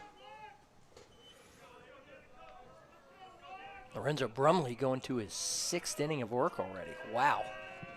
If you're a coach that can get that out of a guy who's not one of your normal everyday starters, you got to feel confident. It's almost like house money, so to speak. And at this point, you just let him go, see how long he can give you, especially with a 4-run cushion. Right. He'll kind of tell you when it's time to come out almost. When his arm, when he's getting tired, he'll let you know that. That's sort of the thing with these bullpen games. You never really know what you're going to get, but anytime you can get a guy to give you this long, it feels great. Yeah. Chopper controlled, flipped back, nice play. 1 away. Great play out of there from first for Josh Shelley. Tennessee Wesleyan, they make up 3/4 of the infield spots in the Gold Glove winners. You can see that. You can see why. We talked about that when we came on today. Just they move around so well. They make some fabulous plays that probably they shouldn't make sometimes, and they make them look fairly routine. And then when you got a shortstop that can play like that, and then not to be lost that he just hit a ball about 435 feet to dead center field at this ballpark. And oddly enough, the one person in their infield who didn't get a Gold Glove was the shortstop, and he's probably been the most impressive one this week. A shot, drops that in, and it's going to be a base hit, a nice, clean single on board at first for the Lions. Your freshman of the year there with a really good swing, no doubt. Yeah, that's a welcome sight to Naj Williams getting going. He came up kind of lame on a run to first yesterday, so we didn't know if we were going to see him in this game, so it's nice to see him move around well and contribute offensively. What a strange situation that was yesterday. So they get him out of the game because he's looking like he's a little sore, and they might do it again right here. Yep, they are. And, gosh, they put in remember the pinch hitter comes around for his spot, and he had some knee problems, I think some meniscus problem, and he hurt his knee at the plate. And they had to put Denaj back in during that pinch hit, during that at bat. It was crazy. So yeah, here you go again. You get a little sub in here to protect him a little bit. I mean, I'm not gonna lie. I didn't even know that was something that you can do. Yeah, reentry rules. Yeah, NAI reentry rules allow for a little bit of flexibility in your lineup. For sure. Yeah. Okay. Yeah, I was definitely confused when I saw so your starters can reenter one time during a game in NAIA baseball. Oh, okay. Yes. So use a pinch runner right here, protect Denaj's legs a little bit. And then he can go right back in at second base when the defense end comes up. So I just realized you probably know a disgusting amount of niche rules about every sport. I've been around it a good bit now. It just occurred to me. Absolutely. You probably know every rule that there is to know. As this one is right in front of the dugout, it's going to go just beyond it. Take advantage of them all the time. You got big rosters. You got 28 players with you. So, you can run for your catcher all the time. That helps tremendously. And then when you can use a guy to score a run or steal a base, that makes your bench depth really important to you for sure. It just opens up the possibilities. You have a guy who's, one of the faster players on your roster. Get him out there. Give him a chance. Yeah. Oh, he's in trouble. Straight back, huh? With one away, back and got it. Good play for Tennessee Wesleyan as he's able to get back and under that. And the catcher going to work, Jacob Tolson. Yeah, I don't have the greatest view of those, so I'm getting out the way every time I see them go in there. Oof, this net and these two windows. Boy, oh boy, you're right about that. Especially those left-handed hitters. Those are the ones that scare you a little bit. Yeah, I'm right in the line of fire. Yeah. There's Curcio. Cranks that right field back near the foul line, chasing a Tennessee Wesleyan. Can't get to it before it is in the bullpen. Straightens that out a little bit. Yeah, that had a little pop on it there for sure. That had a chance. Will Curcio, the sophomore from Woodstock, Georgia, down there in Cherokee County. Talked about the championship schools and the softball championship yesterday, their history. Douglas Mann, the president of Bryan College right now. Yeah. Thanks for tuning in, Mr. President. Glad to have you with us. William Jennings Bryan asked for a school to be founded with biblical foundations in 1925 in Dayton, Tennessee, and that's why it's called Bryan College. Originally named William Jennings Bryan University, changed names a few times, and eventually rattled around, pinballed to Bryan College. Beautiful campus, really interesting setting. It's crazy mountainous terrain if you've never been on campus. Definitely cool campus for sure. I've been there quite a few times now and have met with Dr. Mann a few times, so I'm glad he's with us right now. That's great. Drop that across. Tennessee Wesleyan, beautiful as well. Athens, Tennessee. Also have a branch in Knoxville. A lot of different great programs, founded in 1857. As this is going to be dropped through for the punch out, and that'll retire the side. That's a beautiful campus as well. Really, really cool location. Athens is a nice town. Yeah, we do. We have really nice campuses for sure. It's one of the pluses of all of our lovely small private institutions. A lot of Christian background there. It's good. What a great conference, right? AAC. Yeah, and people could go to the AAC website, aacsports.com, to learn more about the conference. You know, I was talking to Coach Glenn Campbell yesterday about his program, or Crawford rather, excuse me, at for the Koalas. And first of all, coolest brand ever, which Lorenzo doesn't agree with. A little biased. That's a pretty cool brand. That's a pretty cool. I'm sorry. It is. That's a pretty cool brand. Yeah. The a lot koala. you can do with that. The purple color.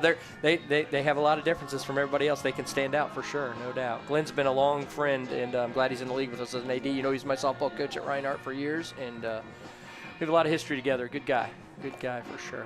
So one thing that he talked about, and I talked to Jay about this a little bit. He said, hey, go to aacsports.com to learn more about the conference. But, you know, he said, we have space on our rosters. Like if you've got an athlete that can play at the collegiate level or is even just interested, reach out, visit, gokoalas.com. How can interested athletes, young baseball players or athletes of any sport who are trying to get involved, looking for a place to land and say, hey, maybe the AAC is the place for me for a myriad of reasons, where do they get started? Yeah, I think exactly what you said. Go to the websites of the institutions. Go directly to the questionnaires. Send it. Get a coach on you. Let them have some information about you. Now, listen, that doesn't guarantee anything, but that's the start you need to make. And to talk to Glenn and Jay yesterday and hear that, yes, the one thing about NAI that's absolutely true is you got a little bit bigger rosters. You got your money spread out a little bit different as far as scholarships go. There's opportunities that may not be available at other institutions for you, but you have to initiate some contact. Listen, as many people as there is out there to recruit now, you really have to kind of get yourself set apart somehow or another. And that set apart might be that I love the Bryan Lions or I love the Tennessee Wesleyan Bulldogs.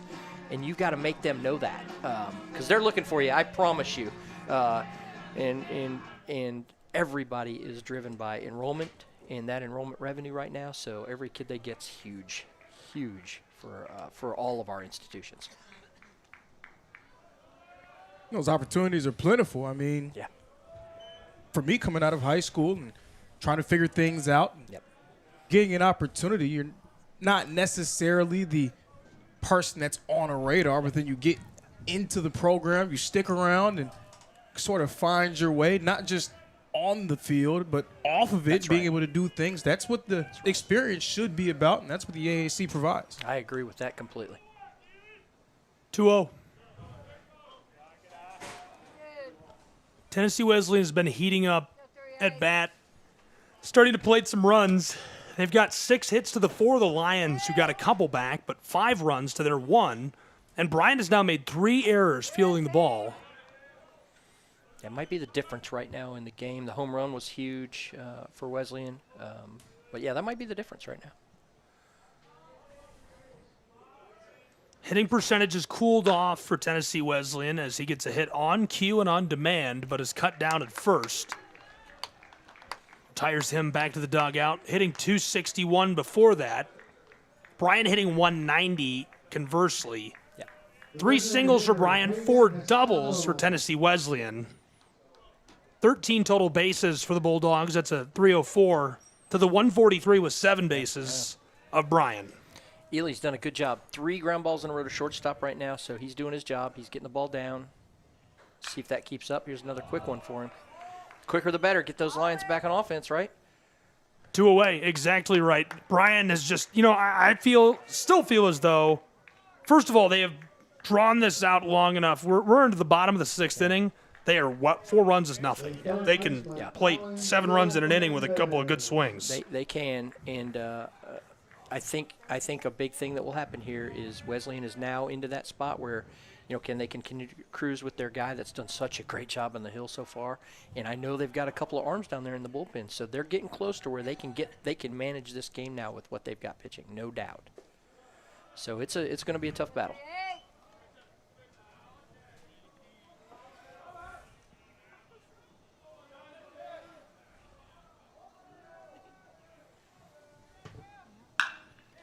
Bangs that and nice just able play. to collect it in left field. Yep. Got under the ball, and that'll retire the side. A nice snag, as we'll watch that again before we head to break and see him glove it. Just able to get underneath of it and send us through to the next side. Somehow, Bryan Lions are going to have to start creating some runs, and following that nice little half inning, they were able to retire that very quickly. Good swing. Good play. Another good half for Bryan there to keep going. Let's see Wesleyan's guys back on the hill for his 7th inning.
Back in Kingsport, Gabriel Schrei, Lorenzo Robinson, we've had the honor of carrying Coach Bill Popp with us through this one. And, Coach, always an honor. I mean, genuinely very humbled by the graciousness and the kindness to ask us back and to have us here for these tournaments. Can't thank you enough for the opportunity year in and year out. Absolutely pleasure to be a partner with you. I opened with it. You guys have made it better. You've made everything we do better. I can't say that enough. And, man, this was an absolute treat for me today. Holy cow, to be up here and talk about baseball and anytime see this baseball game. And, yeah. You tell me when the next game is we're doing together. Sounds like a plan. You guys have a good rest of the game. We'll see you. You'll see me on camera here in a few minutes for awards at the end of all this. There you go. I love it. Thank you, Coach. Care. Thanks a lot. Appreciate you. Lorenzo, take care. Thanks, guys. And that is the commissioner of the Appalachian Athletic Conference, Coach Bill Popp. He's a man. I'm just glad to have him with us. Oh, well, you know how I feel. He's the best. I could hang out with him. Like I've been telling people, he looks effortlessly cool the way he just is always, hanging around. And he's just that guy.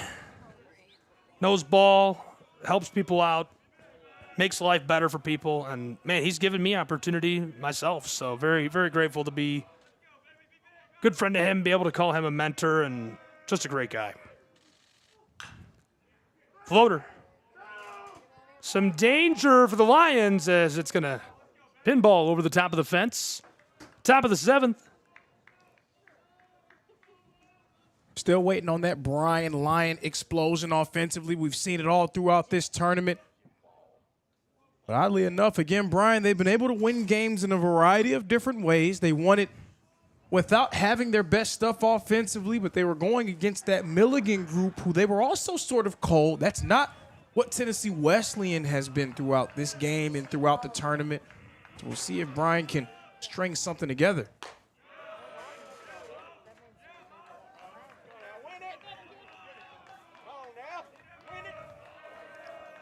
The count is full with no outs on this side.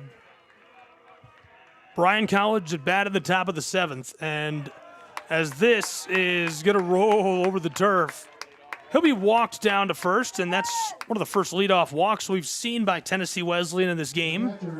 And a big opportunity for Bryan, who, you know, on paper, they've really only got 9 outs left to play with to win the championship, and they need to play at least 4 runs to keep it going through 9. But you're not thinking about getting all 4 runs in one fell swoop. You're thinking about, let's just put a runner on base. Let's put a guy on base, see where we can go from there, see if we can move that runner over.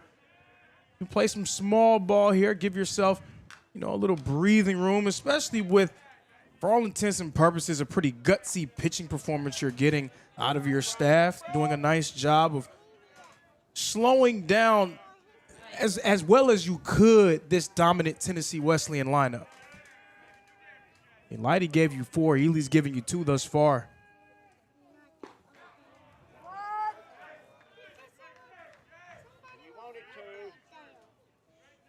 J-Ron Moore's first time he's been at the plate since his homer to left field in the top of the 5th.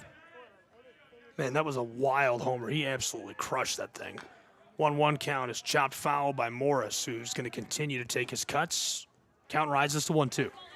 Now, I'm glad that Coach Pop cleared that up, that the tournament champion and tournament runner-up, they both get an automatic bid into the tournament. So that's nice for Bryan that their tremendous week gets rewarded.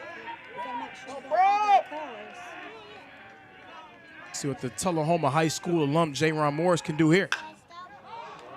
Gets a hold of that, flying to right field.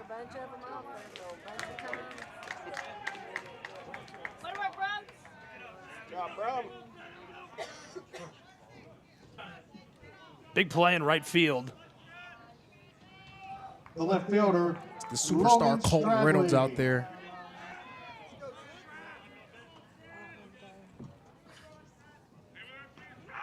Nice play by Reynolds as that goes by for first out. Lions do have a man at first. Halliday was walked on a full count. He's at first. Morris flied out seconds ago. Stradley at bat. And this will be the first at bat that Stradley has taken in this tournament. We've seen him come in as a pinch runner on numerous occasions. Another Woodstock, Georgia native, another Etowah High School alum. Him and Will Curcio, both hailing from Etowah High School. Former teammates.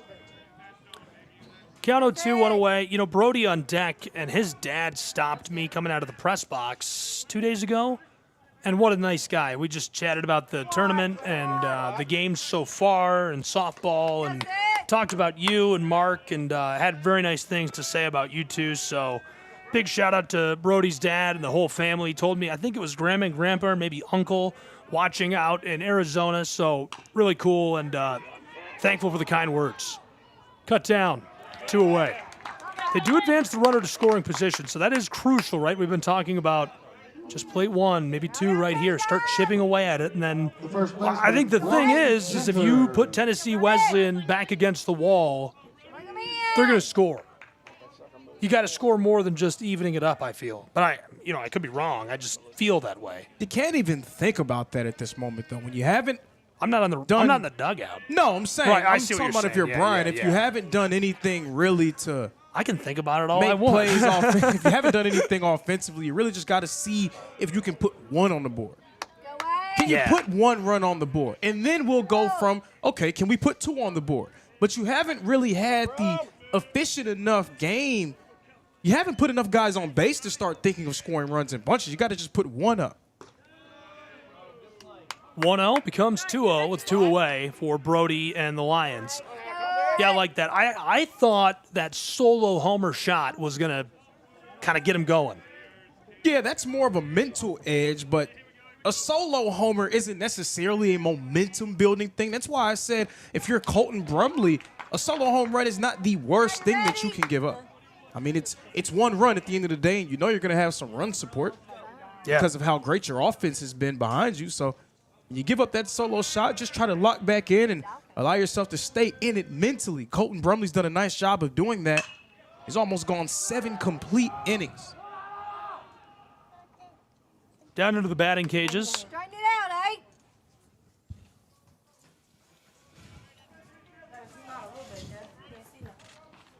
Credit to Brumley, most of his appearances coming out of the pen, but I mean, he's been phenomenal all season long. Whenever he's been out there sporting that 2.6 ERA, and just showing the depth of this pitching staff. Oh my gosh, straighten it out, Brody. Go, Brody, straighten it out, bud. Let's go. We've already seen a few of their starters, Tennessee Wesleyan, their 2 first-team all-conference starters, Justin Jackson, McGuire, Taylor. And then Cameron Gofar getting them a win as well. Bangs that one through to left field. A pinball hop. And coming home to score the run. Going to have a big play down at home plate as they do get that one through. Bryan College and the Lions able to get another back as it's a 3-run game in Kingsport. And I hope Brody Genter's family is watching. That was a major RBI single from him. Again, just see if you can score 1 run. Go from there. Now you score 1. Okay, let's see if we can get a real 2-out rally going. This is our 9-hole hitter, Cade Cook. Cook was so hot for them yesterday against Milligan. He had 2 hits in that game. And then potentially turn your way back to the top of the order.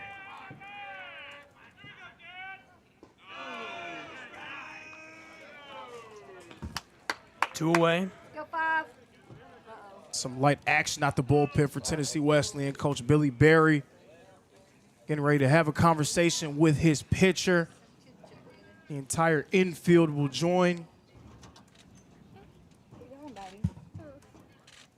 We'll see if this is a refocused conversation or if this is going to be a change made. It doesn't really seem like it's any real aggressive action out of that bullpen. Just light stretching going on. A few different guys on that bar getting their shoulders ready.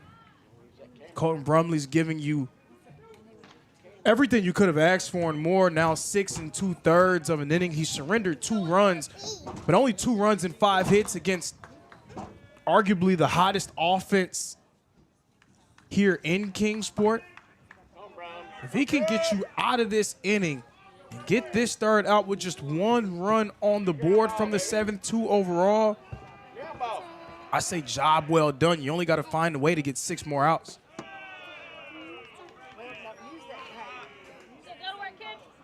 Two away.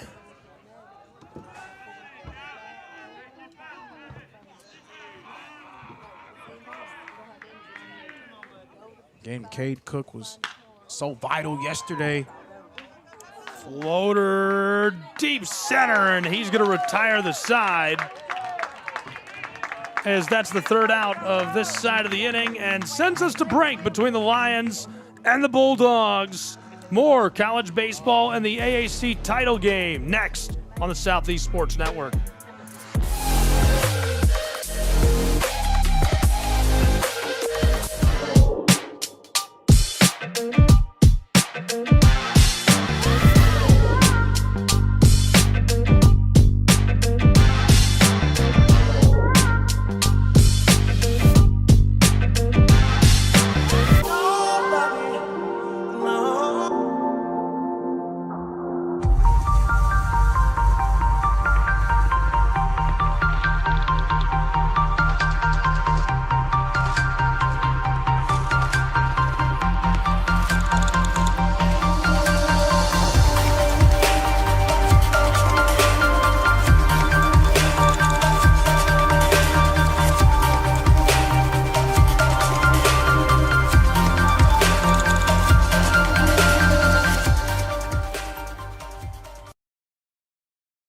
The Southeast Sports Network is now on Amazon Fire TV.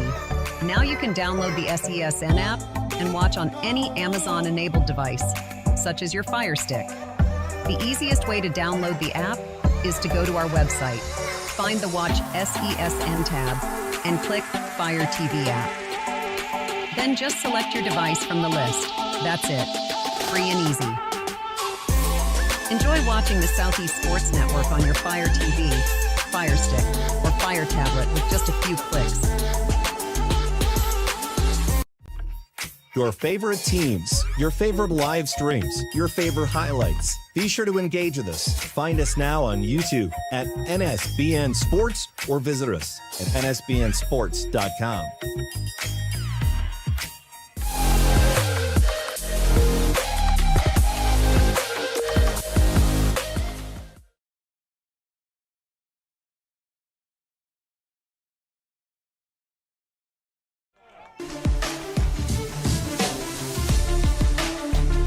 Look at the numbers so far between these two. Their overall records at the top. Their batting average, Tennessee Wesleyan still edging Bryan, but obviously you got a couple of hits back their way. Solo shot apiece. The ERA a little higher for Bryan at 4.50 than TWU. 3 strikeouts each way. That's where we're at right now.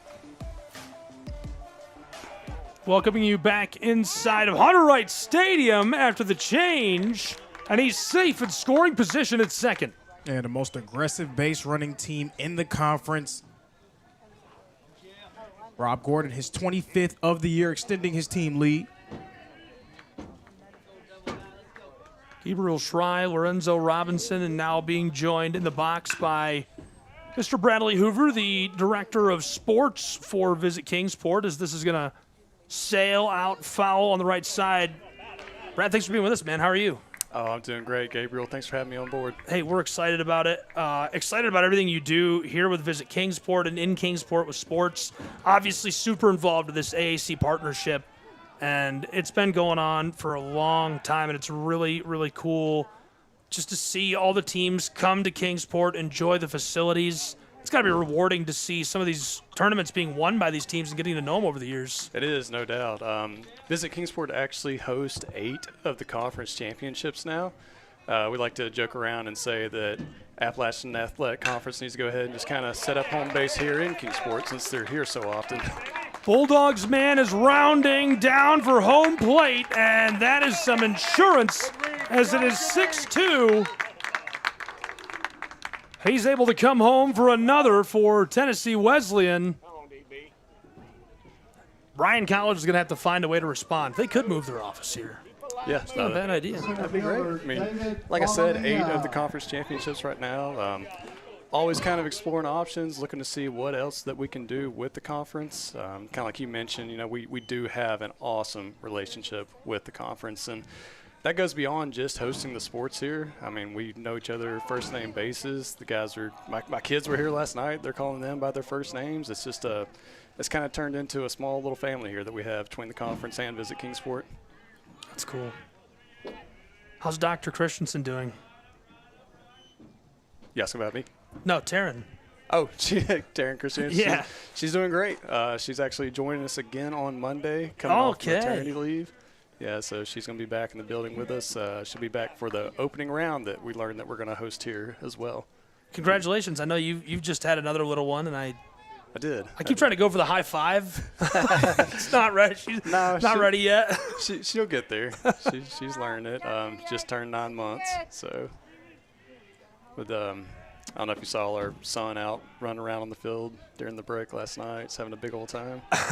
No, he loves it. It's cool to see him get to be involved, and what an opportunity to be on the floor and on the field for all these cool sporting events. For sure. He's going to be a freak athlete if he keeps hanging around these guys. Say maybe, if he got some of his mom's genes. 1-2, a huge cut as he'll go down. That's a big out on this side for Bryan College and the Lions, one away.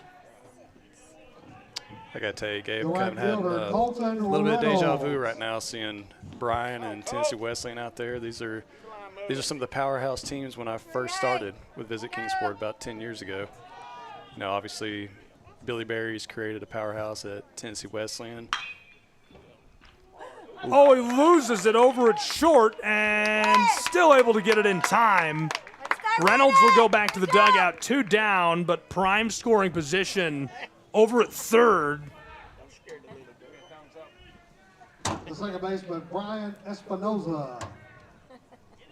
Yeah, so Tennessee Wesleyan, a very familiar name here at Hunter Wright Stadium and in Kingsport. And then looks like Jordan Day is kind of getting Bryan back on track, getting those guys where they need to be, starting to build things up there. Drop that through. Again, 2 away, and Ethan Wright a chance to score another insurance run. To that point, Bryan, one of the teams that broke up the monotony of Tennessee Wesleyan winning it every year. Bryan, one of only 3 other teams to win the conference tournament since Tennessee Wesleyan has been on this dominant 2-decades-long run. And that takes us through the 7th inning. And a couple more runs scored. Tennessee Wesleyan getting some insurance on the back end. Their advantage still 4 runs. Lions look to respond next.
Your favorite teams, your favorite live streams, your favorite highlights. Be sure to engage with us. Find us now on YouTube at NSBN Sports or visit us at nsbnsports.com.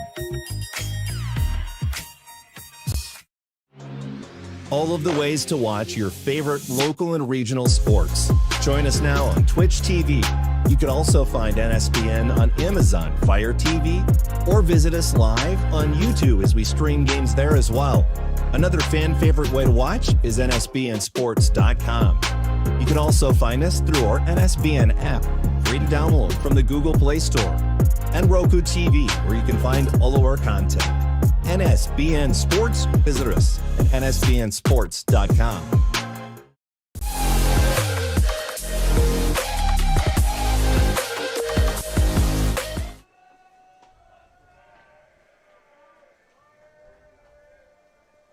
Campos leading off.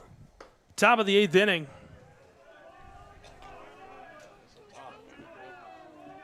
Bradley Johnson on top of the mound, just getting started. Yeah, and it was around time to get Colton Brimley out. He's giving you 7 complete innings of work, so a lot of credit to him for what he was able to do. Bradley Johnson, very talented reliever for them. Has a 4.99 ERA. Count even at 1 in a 4-run game. That's a good delivery. So much for even at 1. Strike 2.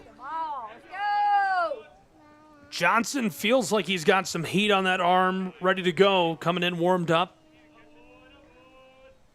He'll rock and fire the 1-2. And got him. 1 away on this side for Tennessee Wesleyan. And in the top of the 8th, they are now 5 outs away from securing the AAC title. You know why Tennessee Wesleyan has been so great? Coach Billy Berry, great coaching decision. You don't want to overexpose Brumley. He's already gone 3 times through the order for Bryan. Now they're turning the order back at the top here in the 8th inning. You go with a different arm, try to give him a different look, throw off their rhythm at the plate. Bradley Hoover with us here as well. We were talking about some of the events coming up over the summer in Kingsport and what Visit Kingsport has been up to during the break. And Man, you guys always have a full schedule. We really do. Things really crank up for us in the summertime. Here in a couple weeks, as I mentioned, that's coming up. This is it. That almost kills us as we dive out of the way and holy cow, somehow survive. That's pretty quick, Gabe. You still got it, man. Man, it'll get us next time. I hope not. This time it's Denaj Williams with attempted murder at the plate. It's always those lefties, man. Not again. Okay. So we did learn yesterday hosting an opening round here in Kingsport once again. We are actually the longest running site of hosting opening rounds, so that's something to be proud of. We've had multiple teams come through here that have gone on to win the entire thing in Lewiston, Idaho. So there for a while we're saying the road to winning the Red Banner cuts through Kingsport, Tennessee. I like it. It feels like that. You know, Tennessee Wesleyan went on. I mean, we had two teams from this site, from the AAC tournament, go on to the national tournament, the host site round, 2 years ago now. We did. Both of them hosted, technically. Tennessee Wesleyan hosted here. Mm-hmm. Both went to the World Series and to the championship. Well, the round before the championship, unfortunately. The championship rounds, yeah. Sorry. If only they could have met in the championship. Good game. That would have been cool. Yeah, and Tennessee Wesleyan coming out on top there in the World Series. Goes foul. That's strike two with 2 away as they're threatening to retire the side quickly. Bit of a sore spot, that one right there. I know, I can tell.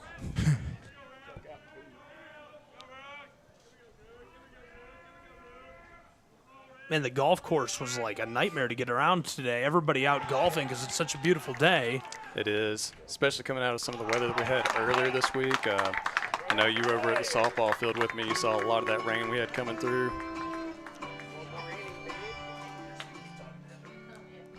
Yeah, the weather blows through. Everybody's out golfing, enjoying a beautiful sunshiny day, and saw a lot of people out biking and walking on the way over here. What kind of activities are there in Kingsport? I know that Bays Mountain State Park is a favorite, and I know that the Meadowview is a huge attraction. It is. Meadowview is actually located there at the base of Bays Mountain, which is our city-owned park. It's over 35 miles of hiking and biking trails up there at the top, so that's kind of our crown jewel of Kingsport, if you will. A lot of people make a stop there when they come through. It doesn't feel cold, but it says it's 68. Feels good to me.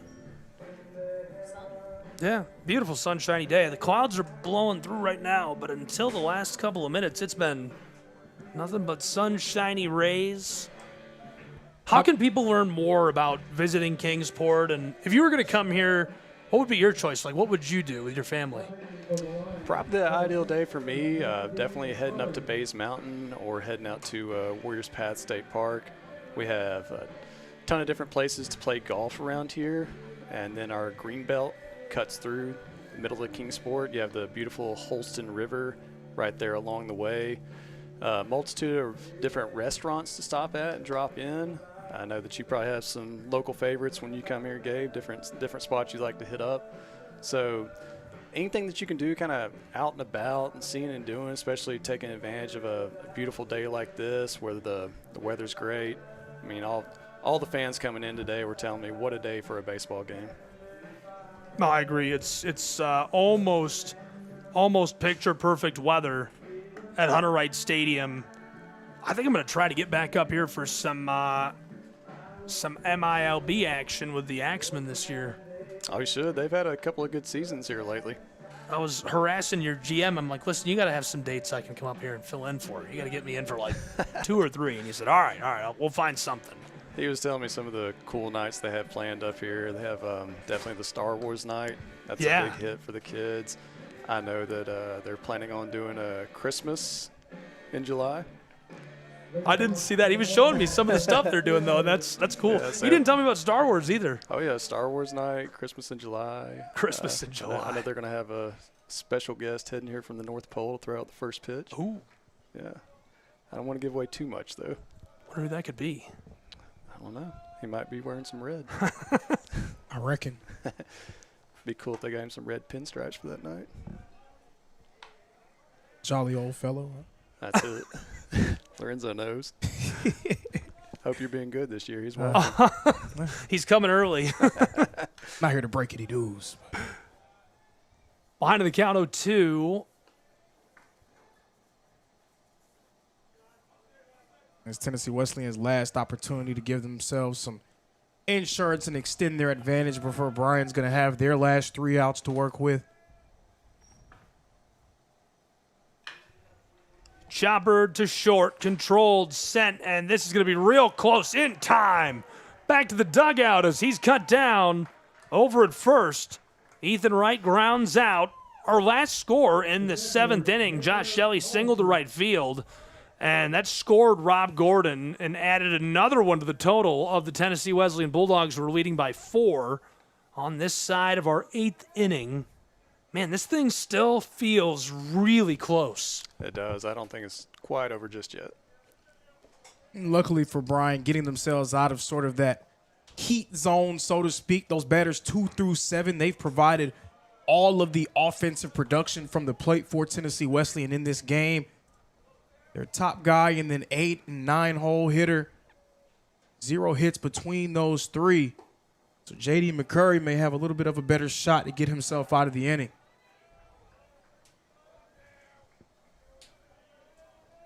Statistically, it's Jacob Tolson and Hagen Escoto. They've had great seasons, so they may be due to make something happen. Drop that across. You know what? I think I just remembered. I'm streaming this on my Twitter account, or X, or whatever it's called now. Twitter. Rolled through to second, controlled, and almost cut him down. He had to step off. He's safe at first with 1 away. Those are just the kind of small mistakes you cannot make. And Bryan's made a few of those throughout the week, but they've been so tight as a group defensively that it hasn't really affected them that much. But if you could poke holes in anything from Bryan's pitching staff, they've given some great performances over the course of the week, but something that we've seen come to fruition here, not just this week, but over the course of this year, not a whole lot of strikeouts from their pitching staff, and that's been consistent for them all season long. Bryan, 12th in the conference in total strikeouts. So that does put a lot of pressure on your guys in the field trying to work and make plays defensively. Swings on that, and a floater is going to pinball to him. Getting down to second in time. He started to return to first, realized he could not, and then able to advance into scoring position with just 1 away for the Tennessee Wesleyan Bulldogs. I think Cade Cook may have misjudged that a little bit. He was doing a light trot trying to track it in the air, and then he saw it sort of take a quick dive in front of him. I felt like he would have maybe tried to bust it a little bit more to shallow right if he knew where it was landing. I'm sure you guys probably noticed all day, but there's a lot of wind going on up there as well. Yeah, we saw that wind carry the home run. In my time being here, the first time I've seen someone go over that dead center wall, 410. Nah, I tell you, Lorenzo, even with the Axeman playing here, I don't see that too often. That thing was smoked.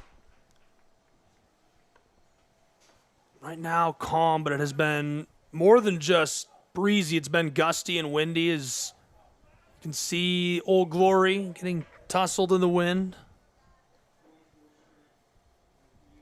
What a shot. That's pretty beautiful. It's patriotic. Ball rolls through to center field. Here we go. 2 in scoring position for Tennessee Wesleyan, who is trying to pad that advantage in the late stages. Man, another mistake in the field by Bryan. The seam sort of coming unglued for them down the stretch. You haven't been that effective and efficient at the plate. The last thing you can afford to have happen is allowing Tennessee Wesleyan to bank in a little bit of insurance.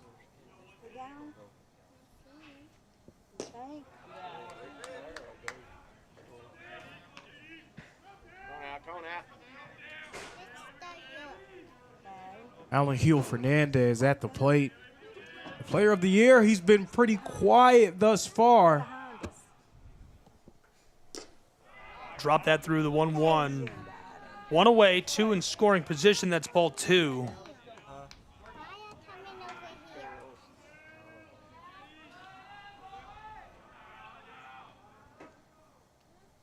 Rob Gordon on deck. McCurry rocks and fires the 2-1 that's fouled off. I was ready to dive on the floor again. This has been one of the worst games we have ever had broadcasting from this venue for almost being killed by foul balls. It's like 5 today. Holy cow. I'll probably say that you may be the bad luck because I've been here all week and we probably had I've been physically hit in the chest by one. Oh, how did that feel? Not good. Not great, I reckon. Not a good one. I'd It's less than ideal, actually, yeah. A lot less than ideal. Yeah, it's not perfect. In ideal, we've got to put that in the No, dictionary. yeah. I wouldn't even recommend it at all. Yeah, highly unrecommended, really. I could think of a lot better ways to spend my Saturday. If possible, I would avoid it.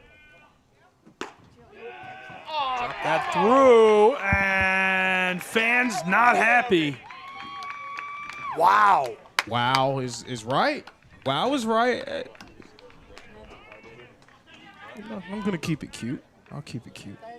The shortstop, Rob Gordon. During the basketball tournament, I was chastised by the officials for being quote-unquote overly critical. And I don't want to give the umpires too much grief. Floater, right field, well in play. Tennessee Wesleyan Bulldogs are moving. Scores a run, then another, sliding into scoring position at second. Oh boy, Tennessee has got a 6-run, half-dozen-run advantage over the Bryan Lions in Kingsport. And Bryan now needs to come up for air. And I mean, in the words of the great and astute philosopher and former NBA All-Star Rasheed Wallace, ball doesn't lie. Indeed, ball do not lie. Some more insurance for the Bulldogs. Trying to find this video of me getting hit by a ball. I should cue it up and we should show it on the broadcast. It's not that exciting. It's literally just me getting hit with a ball, and then I'm like, look, I got hit with a ball, and then we go on with the show like nothing happened. I got hit with the ball and coming back. Yeah, we're back now, and then just get hit again immediately. 0-1 sails through for a second strike with 2 away. So there's a little bit get taken off of it when it bounces off the Yeah, I think netting. so. I think that probably saved what was left of my life at the time.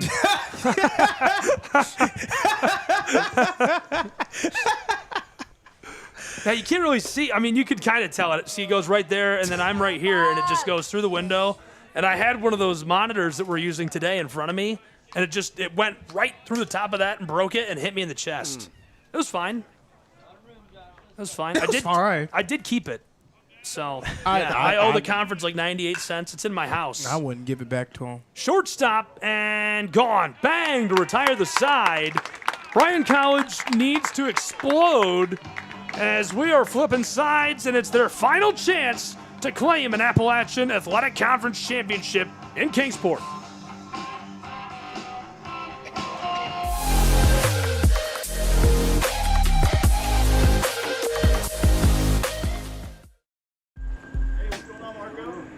We didn't come to fix Marco's brakes because it was convenient or fast.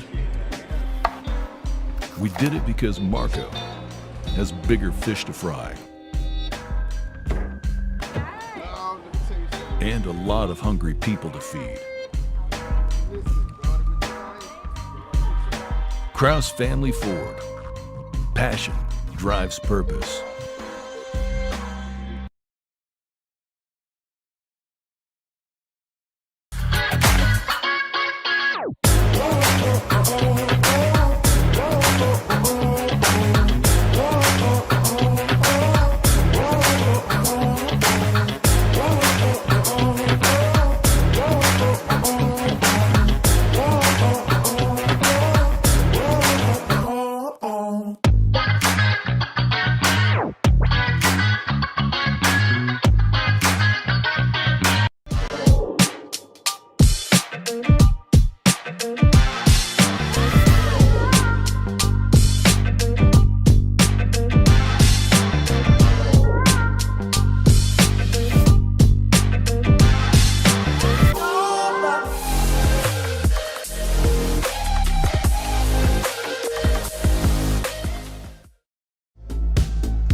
Floating you back inside of Hunter Wright Stadium between the Lions and Tennessee Wesleyan Bulldogs as we have entered the 9th inning. Bryan College needs to generate 6 runs to continue this game. And due up for him is a great potential start for him in between Curcio, Holiday, and Morris. All 3 of them have stepped up for the Lions on separate occasions throughout this week. I mean, is this when you ask yourself, why not me? Basically. Why This is what you live for. That's right. Rolled the shortstop. Not him. He'll go back to the dugout, 1 away. That's kind of mean. What? Not him. He didn't reach. He's not going to do it. He didn't reach. Morgan Halliday. It's not mean. A little bit. But Rob Gordon, another great defensive play made from him. Didn't win the Gold Glove this year, but I mean, showing I'm sure he was the second guy in consideration. If he didn't win it, Braxton Barrett from Milligan won it at shortstop, and he's had a great season as well. But I'd love to see the ballot. I would venture to say that Rob Gordon was probably that next man up. Morgan Halliday, the DH, at bat. They another one of those fantastic freshmen. Him and Denaj Williams have put in a lot of work for them at the plate. 2-0 becomes 3-0 with 1 away. Come on, Ted.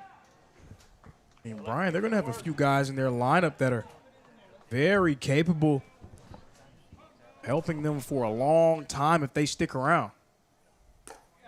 Halliday sees that. Drop through the corner of the zone for strike 1. I think the if they stick around is sort of the thing that looms, especially with the way that college sports works today. But they can keep this group together. They're going to be a force. Count is full.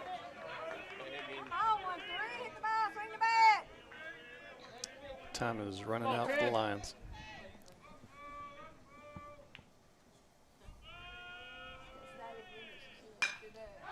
Popped up. Tennessee Wesleyan can retire the second to the side. Cleanly fielded in center field. Roving under that and making the snag for the Bulldogs is Balania. It was a great battle by Bradley Johnson. He fell behind on the count quickly, 3-0. Throwing 2 consecutive strikes to work it into a full count, forcing the pop-up. At this point, it may seem like the clock is getting ready to strike 12 on Cinderella.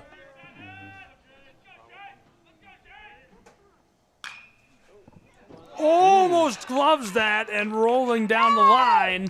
He's going to cross first and head out to second as it's another big hit from who else? Morris.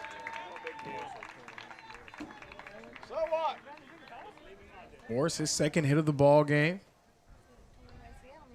First team all-conference selection. They're going to put in a pinch runner for him as well. Try to see if they can string something together and spark a rally. The batter, Logan Stradley at bat. He's 0 for 1. Logan Stradley.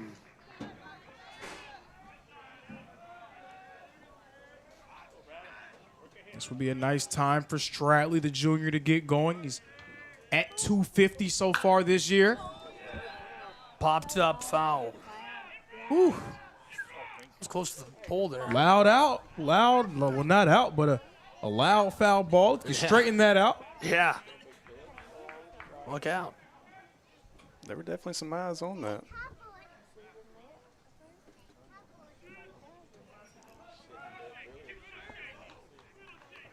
Let's go, Sid. Do it again.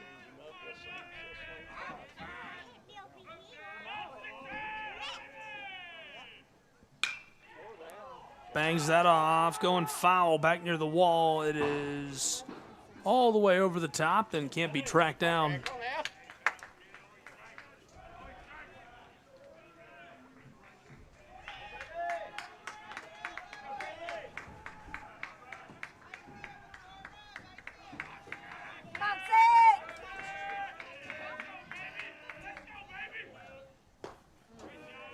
What's that going by for ball 1? down to their last strike, 2 away.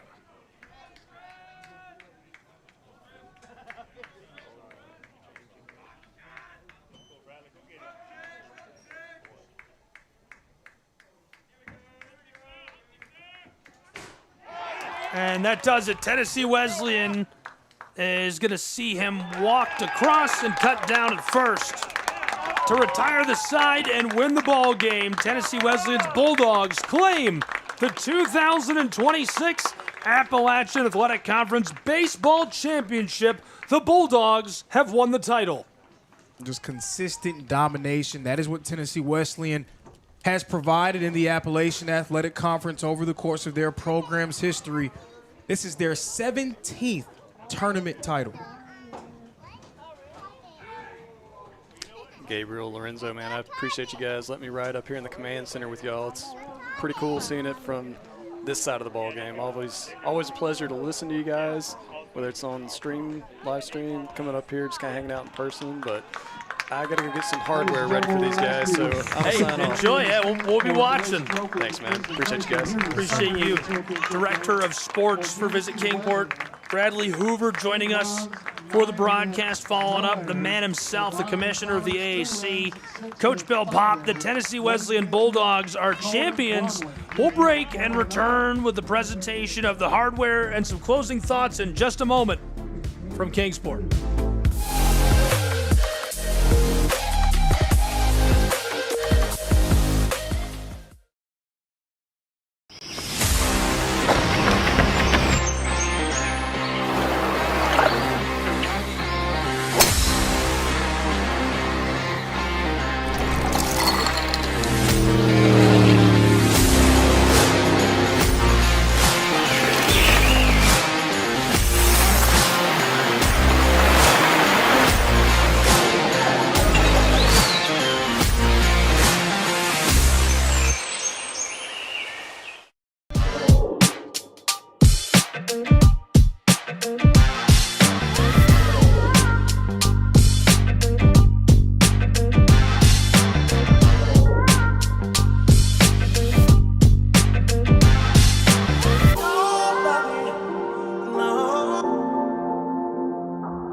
Want to watch your favorite Southeast teams in action? We've got you covered. Stream live games and highlights on YouTube, Twitch, Amazon Fire TV, Stream TV, and more.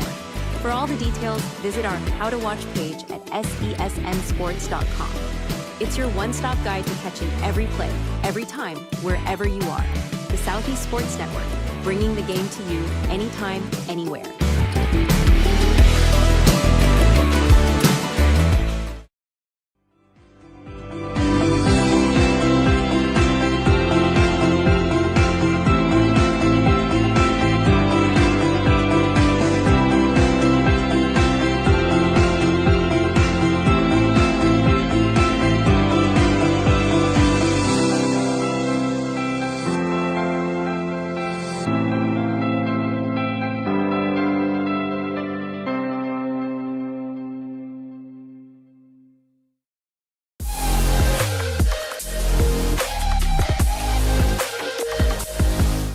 Here's our all-tournament team. From Milligan University, Braxton Baird.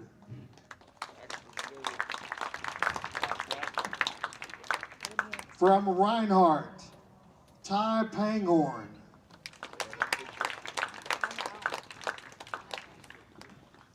From Johnson, Mitchell Birdsall. From Montreat, Matthew Brunner. From Bryan, Cyrus Campos.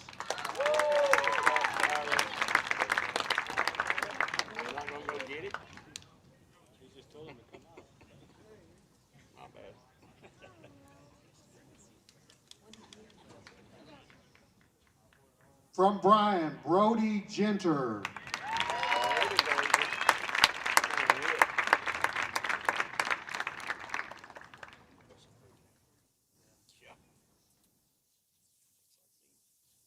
From Bryan, Tanner Everett.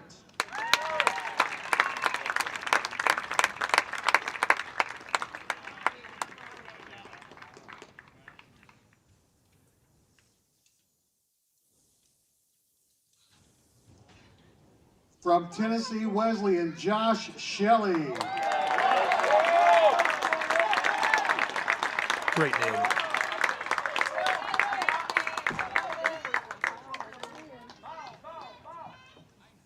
From Tennessee Wesleyan, David Bolania.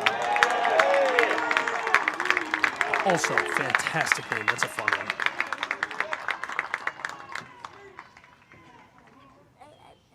From Tennessee Wesleyan, Colton Reynolds.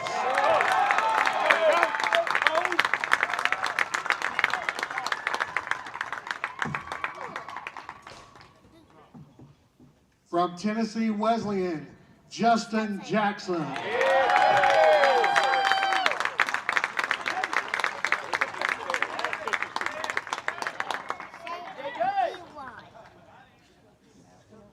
And the most valuable player of the 2026 AAC baseball tournament had 12 hits and 18 at-bats, a double, triple homer, 4 RBIs, and 9 runs scored. Ladies and gentlemen, Rob Gordon.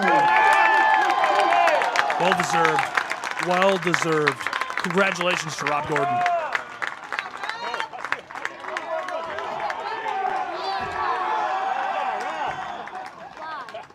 This time we will present the runner-up trophy to Bryan College.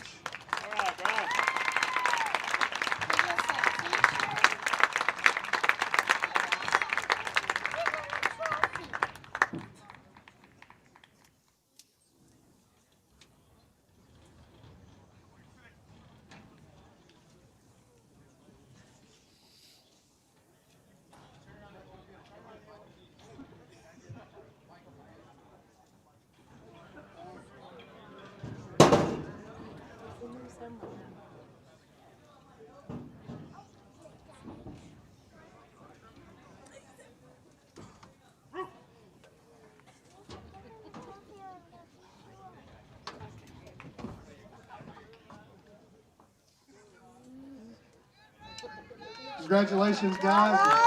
Good luck in the NAIA tournament. And now, ladies and gentlemen, we will present the championship banner and trophy to the team that has now won the regular season or tournament title in this conference for the 24th straight season. The Bulldogs of Tennessee Wesleyan.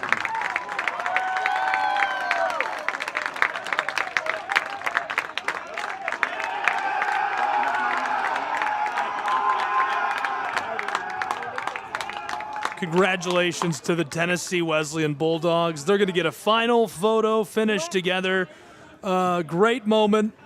We'll have a full recap of the tournament available on our socials and on the website. It'll be every single highlight play we posted throughout the week, end to end, with a sound bed under it. Encourage you to check that out. Be on the watch out for it at SCSN Sports on social. What a great week. There it is.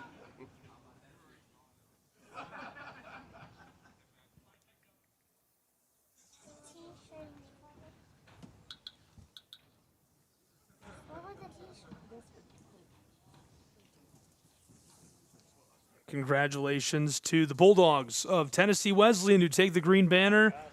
And it is national tournament time for these guys after a fantastic season. Lorenzo, some closing thoughts from you on the tournament as a whole and today's battle. And it's been some great action. Montreat, they had a great run getting all the way to the Friday night of the tournament. Bryan, of course, earning their way into the NAIA opening round.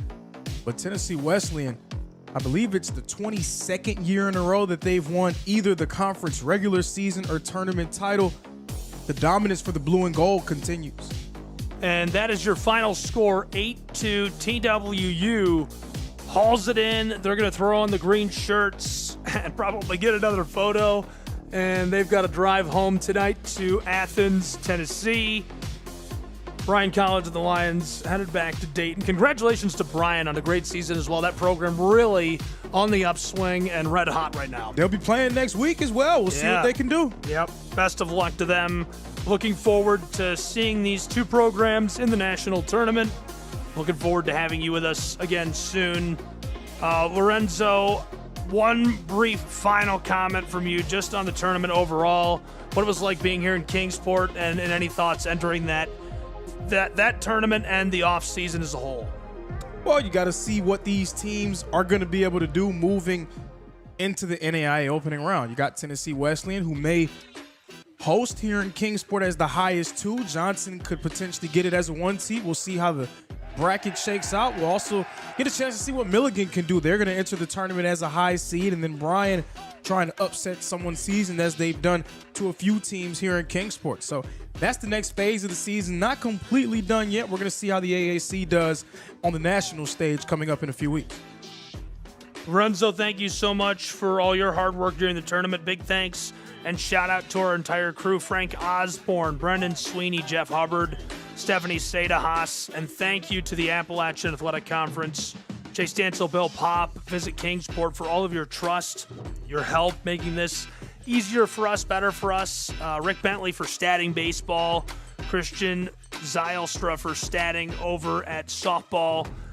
Broadcasting 40 games in 1 week is no joke. I don't care if you're Game Creek Video or some guy with a trunk full of equipment. We got it done, and it was a lot of fun. Hope you enjoyed the coverage. As always, very appreciative to our audience and everyone for tuning in. Very appreciative of the opportunity to carry the tournament again this year for everybody. And appreciative of you as well. You deserve appreciation for all your hard work throughout this week and throughout the whole season, helping broadcast and bring AAC sports to life. So, Gabe, you deserve a lot of credit for that as well. It's an honor. I love the AAC. It's been really cool to be around, and really cool to see these guys have success. ADs, coaches, and of course the athletes, the boys and girls that play so hard, and looking forward to seeing what they do, making some noise nationally following this week. That's going to wrap up our coverage from Kingsport on the Southeast Sports Network. All games and events airing on our networks are broadcast live and are copyright material. Today's game will be archived and available for replay inside of the Apper platform where you viewed it. This has been a presentation of the Southeast Sports Network and Schrei Media. Again, your final score, 8-2. I'm Gabriel Schrei, signing off from Hunter Wright Stadium.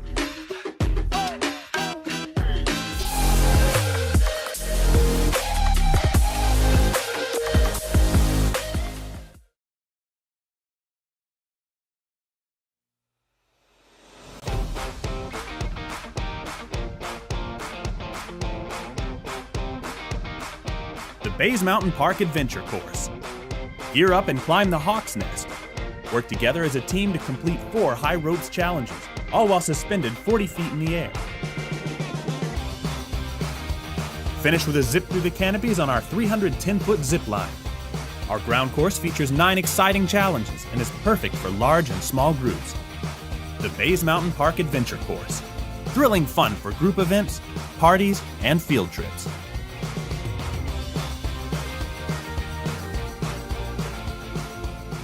What if you can have it all?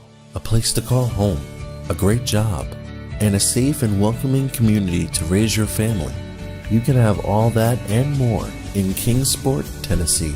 For the past quarter century, Kingsport has been on a mission to reinvent itself. As the first professionally planned and privately financed city of the 20th century, Kingsport has earned the nickname the Model City. From award-winning educational initiatives to business incubators to the surrounding natural beauty, Kingsport is just the right size to have the amenities you need without the traffic and crime of a larger city. With a vibrant downtown, great shopping and dining, and a thriving local economy, Kingsport is the perfect place to call home. Ready to start loving where you live?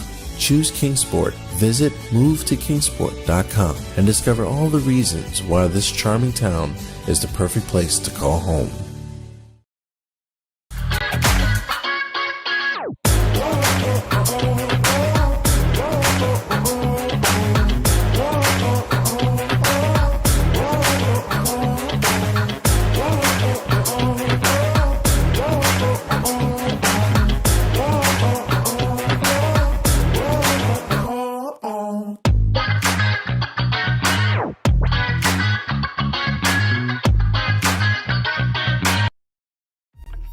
Your favorite teams, your favorite live streams, your favorite highlights. Be sure to engage with us. Find us now on YouTube at NSBN Sports or visit us at nsbnsports.com.